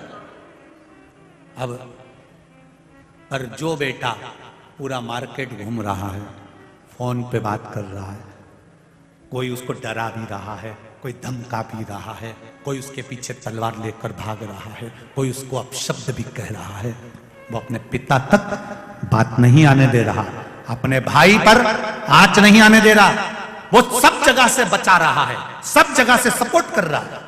पिता को लगता है वो कोई काम ही नहीं करता, पर उसका काम इसके काम से 4 गुना ज्यादा अधिक है।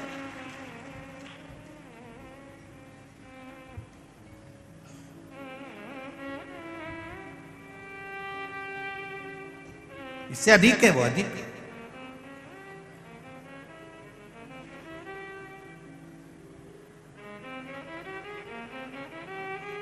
कई लोग कहते हैं महाराज जी राजनीति बड़ी सरल होती है, हम कहते हैं कर कर देखिए।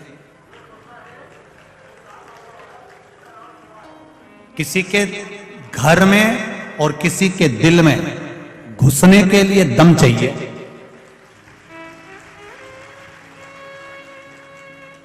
मैं संजय भैया को धन्यवाद दूंगा, साधुवाद दूंगा कि आप हृदय में बैठे हो लोगों के, इसलिए उसका भाव यहां दिख रहा है। दिल चाहिए, सहजता कोई नहीं।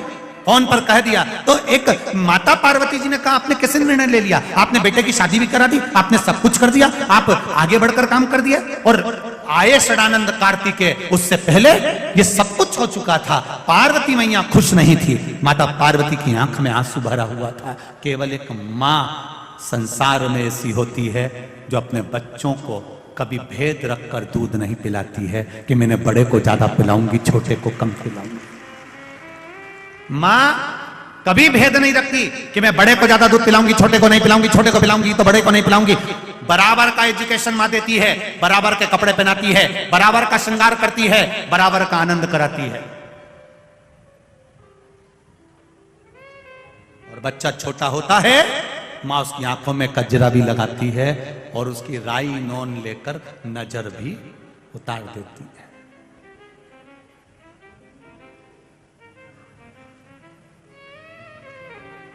उस मां की करुणा देखिए, उस मां की वात्सल्यता देखिए। मां ने बचपन में बच्चे की नजर उतारी तो माँ ने नजर उतारी, और वही बच्चा बड़ा हो गया और उसकी शादी हो गई। अब माँ कुछ उसके ऊपर से उतार के बता दे तो पास में जो जगदम्बा रहती है ना, उसको लगेगा जरूर मेरी सास कुछ कर रही थी तुम पे। बस यही अंतर है, यही अंतर है। शिव महापुराण में जिंदगी भर से माता पार्वती जी शंकर जी को जल चढ़ा रही हैं, हमारे घर के पूर्वज शिव जी को जल चढ़ा रहे हैं, हमारे यहाँ के बुजुर्ग मर मर के चले गए शंकर भगवान को जल चढ़ाते चढ़ाते, शिव जी पर अभिषेक करते करते, जल चढ़ाते, सावन महीना शिवरात्रि को जल चढ़ाते हुए आज के समय में सियोर वाले महाराज ने जल चढ़ाना बता दिया तो लोगों को लग गया टॉप का बता दिया। जो पूर्व का चला है, सास बच्चे की नजर उतारती है, वो नजर उतारी है उसने, मां है।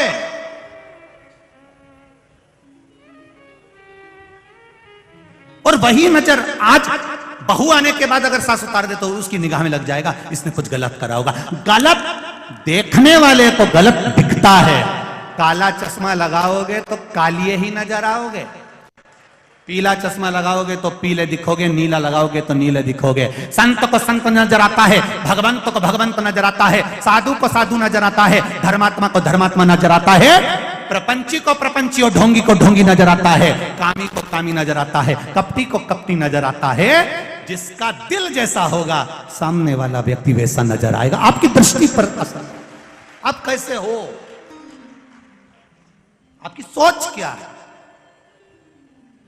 कबाड़े की दुकान में कबाड़ा ही मिलेगा, कभी सोना चांदी नहीं मिल सकता। मत लिखा ही है भंगार लिया, लोहा लिया, रद्दी लिया, कागज लिया, कूड़ा लिया, करकट लिया। ऐसे ना जाने कितने घूम रहे हैं जिनके दिमाग में दिन भर कूड़ा लिया, करकट। अब इनको इतनी अक्ल नहीं है कि हमारा इंदौर की रोज सुबह सुबह गाड़ियां तुम्हारे मोहल्ले में आती है, रोज गाना बजाती है, कचरे वाला आया। रोज कचरे वाली गाड़ी सुबह से आ रही है, एक ही बात कह रही है, गीला कचरा इसमें डालो, सूखा कचरा इसमें डालो। बोलो बोलो रे, बोले जी जी बोलो तो रही, सही है। 2 डब्बे रखे उनने, गीला कचरा इसमें डालो, सूखा कचरा इसमें डालो, गीला कचरा इसमें डालो, सूखा कचरा इसमें डालो। रोज कचरे की गाड़ी आ रही, सुबह सुबह से आकर कहती है कचरा कचरा की गाड़ी में डालो। वो हमको ज्ञान देती है कि देखो तुम्हारे दिमाग में और मन में ये 2 डब्बे हैं, इसमें कचरा मत रखना रे, उस कचरे की गाड़ी में पटक देना, अहंकार को दूर छोड़ देना, काम लोभ आसक्ति वासना तृष्णा दूर पटक दो। अपने इस डस्टबिन, और किसी किसी ने तो अपने कान को भी कचरे का डब्बा बना रखा है, कोई भी निंदा करता है डाले जा, तो कान के ऊपर लिख दो ना डस्टबिन और नीचे लिख दो यूज मी। कोई निंदा करे सुनने बैठ गए, किसी ने कुछ बोला सुनने बैठ गए। कान थोड़ी ना कचरे का डब्बा बना, नहीं सुनना। ना तो शिव की निंदा सुनना है और ना शिव की निंदा करना है। भगवान विष्णु जी ने शिव की निंदा सुनी थी तो घोड़े का मुंह लग गया था, नारद जी ने शिव जी की निंदा करी थी तो बंदर का मुंह लग गया था। हमें नहीं सुनना। निंदा करने वाले को एक बात लिखकर भेज दिया करो, तेरा क्या होगा रे कालिया, कर ले। आग लगे बस्ती में, ऐसी मस्ती में नहीं रहना, अपने जोरदार बढ़िया जूड़ा मुड़ा बांध के पेंसिल से लाइन माइन खींच डब्बा में। जिसको जितनी ज्यादा काली मिर्ची लगे वो और लगा, और लगा, लगे तो लगे। अपने तो खूब मस्ती में जीवन जियो, ये मनुष्य की देह दूसरी बार मिलेगी? अरे बोलो तो जम के, कहीं नहीं मिले, अगली बार कहीं जुआ बन के कहीं निपटाई जाएगी। और बाल भी अच्छा नहीं मिलेगा, कहीं का धोला बाल में पड़ी गई या रूसी वाले बाल में फंस गई ना तो निकल भी नहीं पाएगी। इसलिए ये मनुष्य की जो देह मिली है इसको छोड़ना नहीं है। बहुत मस्त देह है, आनंद में मिली है, इतनी खुश होकर जिंदगी जियो कि जीवन में भगवान भी कहे कि तुझे दूसरी बार फिर जन्म दूंगा, फिर जन्म दूंगा, मानव का देह दूंगा। ऐसी मस्त जिंदगी जी। महाराज शिव कथा कह रही है, देखा रानंद कार्तिकेय को आए, पार्वती जी का हृदय रो रहा है, नैनों में जल भरा है, सदानंद कार्तिकेय जी ने आकर कुछ भी नहीं बोला, एक शब्द भी सदानंद कार्तिकेय जी ने नहीं कहा। आए, माता पिता को प्रणाम करा, श्री सेलम पर्वत पर चले गए, तप में लीन हो गए। माँ रो रही है। शिवजी से कहा, बाबा आपने आज अच्छा काम नहीं करा, एक पुत्र की प्रियता दिखी, दूसरे पुत्र की अप्रियता।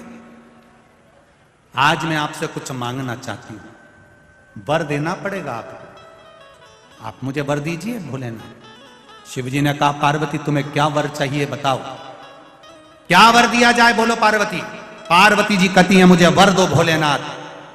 गणेश जी ने तुम्हारी परिक्रमा करी और तुमने उसको उठाया, सब कुछ दे दिया, उठाया सब कुछ दे दिया, मेरा निवेदन स्वीकार करो। गणेश जी ने परिक्रमा करी, आपने उठाया, सब कुछ दे दिया। आज ये पार्वती आपसे वर मांगती है, आज के बाद आपकी कभी परिक्रमा नहीं हो, कभी परिक्रमा नहीं। आज ये पार्वती आपसे वर मांग रही है, आपकी कभी परिक्रमा नहीं होना चाहिए। शिव जी ने कहा, पार्वती क्यों? शंकर भगवान ने पूछा तो पार्वती जी कहती, आप भोले हैं और भोला के वश सब कुछ लुटा बैठते हैं, आपने दूसरे पुत्र कार्तिकेय का नहीं सोचा, इसलिए मैं चाहती हूं कि यह परिक्रमा अब नहीं हो। सारे देवी देवताओं की परिक्रमा होती है, पर गणेश जी ने जो परिक्रमा करी उसके बाद में शंकर भगवान की परिक्रमा नहीं होती, शिव जी की परिक्रमा आदि होकर वापिस आ जाती है। यहां तक हमारा शिव महापुराण की कथा कहती है कि भगवान शंकर के मंदिर में जब आरती हो, आरती के बाद में आप लोग जब परिक्रमा करते हैं, वो परिक्रमा भी आदि कर कर शिव मंदिर की परिक्रमा के अंतर्गत आधा भाग आना चाहिए। शिव दस्तक महाराज षडानंद कार्तिकेय पहुंच गए श्रीशैलम, वहां बैठ गए, तप में लीन हो गए। देव ऋषि नारद जी से कहा, आप जाओ जरा पता कर आओ, मेरा पुत्र गया हुआ, मेरा बेटा गया। भगवान शंकर के कहने पर देव ऋषि नारद ने जाकर श्रीशैलम पर कार्तिकेय जी को समझाया, पर वो आने को तैयार नहीं, वो नहीं आता, आना ही नहीं चाहता, मैं नहीं आऊंगा, नहीं पहुंचे। एक पत्थर का घाव और एक वाणी का घाव। पत्थर का घाव एक बार भरा जाता है, पर वाणी का घाव जिंदगी भर नहीं भराता, चाहे कितना भी अपन उसे भरने का प्रयास, बहुत कठिन है। इसलिए वाणी ऐसी बोलिए जो मन का आपा खोए, पर आज के जमाने में वाणी ऐसी बोलिए जो जम के झगड़ा, और उससे मत बोलिए जो तुमसे तगड़ा। वाणी प्रेम की बोलिए, मिठास की बोलिए, अच्छा बोलिए। आप जितना अच्छा बोल सकते हो आपकी जिंदगी में, वो आपके उन्नति की सीढ़ी पर आगे चढ़ाने का काम करेगी आपकी केवल वाणी, आपके केवल शब्द।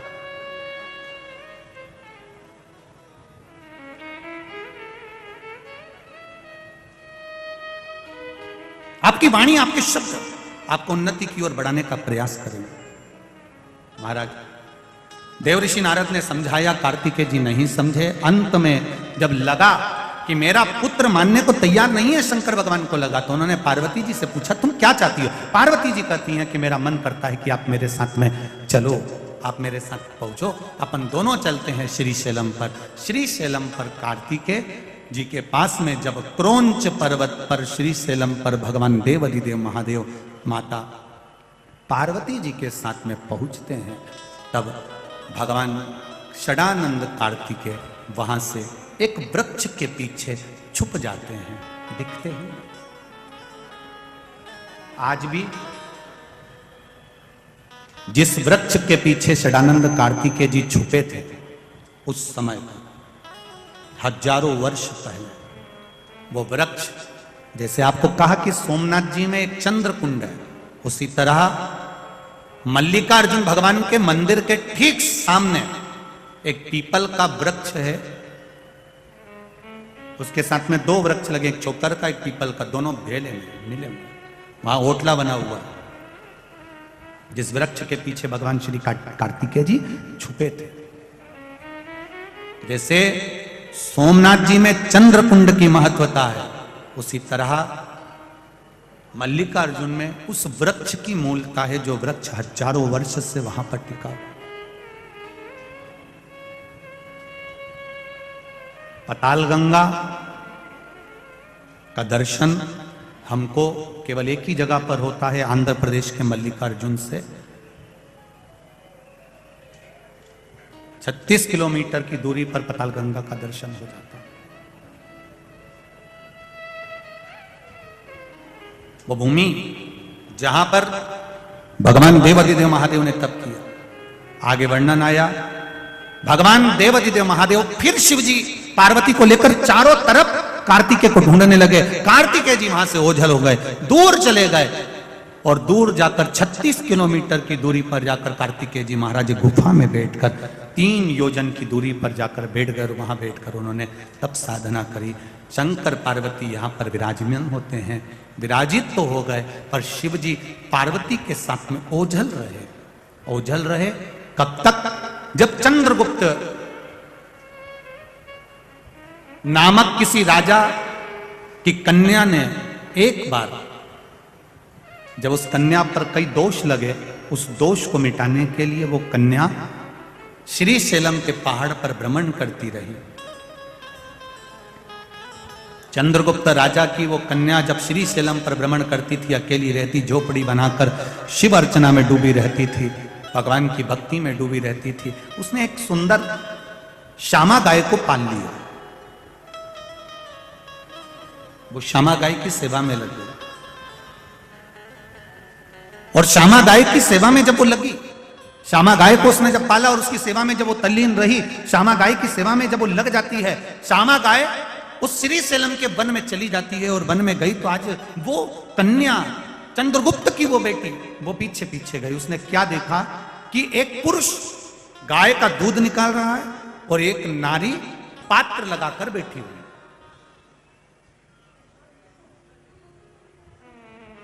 एक पुरुष दूध निकाल रहा है और नारी पात्र लगाकर बैठी हुई है। चंद्रगुप्त की, राजा चंद्रगुप्त की बेटी ने जब वो चरित्र देखा, देखकर उसको बड़ा आश्चर्य हुआ। बहुत दूरी थी, चंद्रगुप्त की बेटी दौड़ पड़ी, दौड़ी बेटी। और चंद्रगुप्त राजा की लड़की जब दौड़कर वहां पहुंची, वहां पहुंचकर क्या देखती है कि वहां पर ना तो कोई पुरुष है और ना कोई स्त्री है। गाय के नीचे एक शिवलिंग विराजमान है, उस शिवलिंग पर दूध अपने आप गिर रहा था। उस कन्या ने देखा, उस नारी ने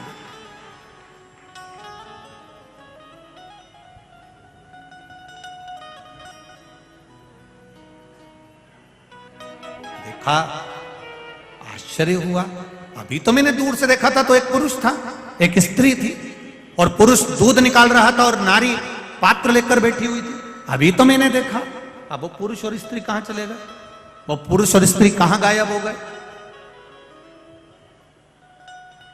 उसको ढूंढने का प्रयास किया, नहीं मिली तो समझ गई कि ये शंकर ही थे जो रूप रखकर बैठे थे। चंद्रगुप्त राजा के पास में सूचना करी बेटी ने, अब मेरा मन वहां नहीं लगता, मैं यही निवास करूंगी।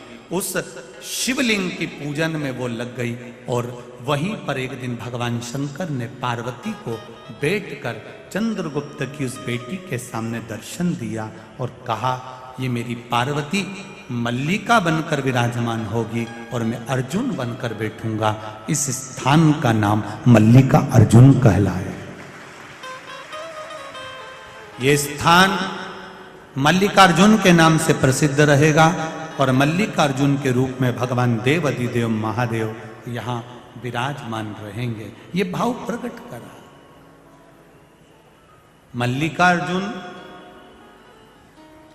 भगवान के जब दर्शन करने जाएंगे तो मल्लिकार्जुन भगवान शंकर के शिवलिंग का जहां दर्शन करते हैं, उसी से पीछे की ओर माता पार्वती का दर्शन।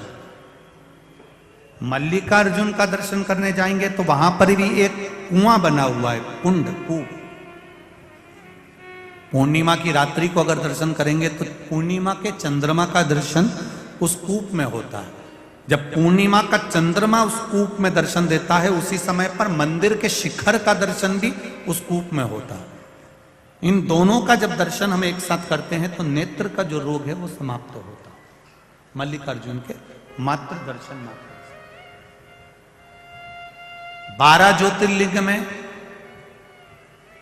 दूसरे नंबर का जो ज्योतिर्लिंग है मल्लिकार्जुन बाबा, शिव महापुराण की कथा कहती है ये श्री शैलम पर विराजमान है। और इसी श्री शैलम के नजदीक में, जैसे आपसे कहा था कि सोमनाथ जी की पावन धरा के पास में ही भगवान कृष्ण ने अपने शरीर को त्यागा था। चरणों में बाण लगा था और भगवान ने अपना शरीर, तो यहां जो श्री शैलम की भूमि है, इसी भूमि के नजदीक में माता सती के शरीर के जब भगवान विष्णु ने टुकड़े करे थे, उस टुकड़े में से ग्रीवा भगवान माता सती की श्री शैलम से मात्र 2 योजन की दूरी पर ही माता की एक शक्तिपीठ है, जहां पर माता का ग्रीवा गिरा हुआ, आद्य शक्ति माता सती का ग्रीवा गिरा हुआ। यहीं पताल गंगा भी है। कभी आप लोग जाएं मल्लिकार्जुन तो 2 योजन की दूरी पर, 2 या 3 योजन की दूरी पर पताल गंगा है, जहां पर भगवान शिव के मंदिर पर जाने से पहले लोग बाग वहां स्नान कर कर जाते हैं कृष्णा नदी में। वहीं 1 योजन तो नीचे चलना पड़ता है, उसके बाद में लगभग 800 से 850 सीढ़ियां वहां बनी हुई है, जहां से लोग पैदल नीचे जाते हैं, फिर पताल गंगा में स्नान कर कर फिर ऊपर आकर फिर वापिस बाबा मल्लिकार्जुन का दर्शन करने के लिए जाते। ऐसे देवाधिदेव महादेव मल्लिकार्जुन के रूप में विराजमान होते हैं। भगवान शिव की अविरल भक्ति का आनंद होता है। बोल मल्लिकार्जुन भगवान की जय। आगे वर्णन आता है दक्ष प्रजापति की जो माता सती पुत्री जलकर भस्म होती हैं, वो हिमालय राज की यहाँ पार्वती के नाम से विख्यात होती हैं। माता पार्वती और भगवान शिव का मंगल विवाह होता है। भगवान देवाधिदेव महादेव माता पार्वती जी के साथ पधार रहे हैं। जोरदार ताली बजाकर स्वागत करेंगे। तो भक्ति से सुंदर जयमाला माता पार्वती भगवान शिव जी के गले में पहना रही हैं। पार्वती मैया शिव जी के गले में जयमाला दे रही हैं। जोरदार ताली बजाकर स्वागत करें। हर हर महादेव। भगवान शंकर माता पार्वती जी के गले में जयमाला दे रहे हैं भाव भक्ति के साथ में। आज के बहुत सारे पत्र पढ़ने के लिए रह गए हैं, उनको कल पढ़ा जाएगा। कुछ पत्र आप लोगों ने भेजे हैं, बहुत सुंदर है। आज की कथा को यहाँ विराम की ओर लेते हुए कल फिर पुनः वही दोपहर 2 बजे कथा का लाभ लेते हैं, अपने जीवन को धन्य बनाते हैं। हर हर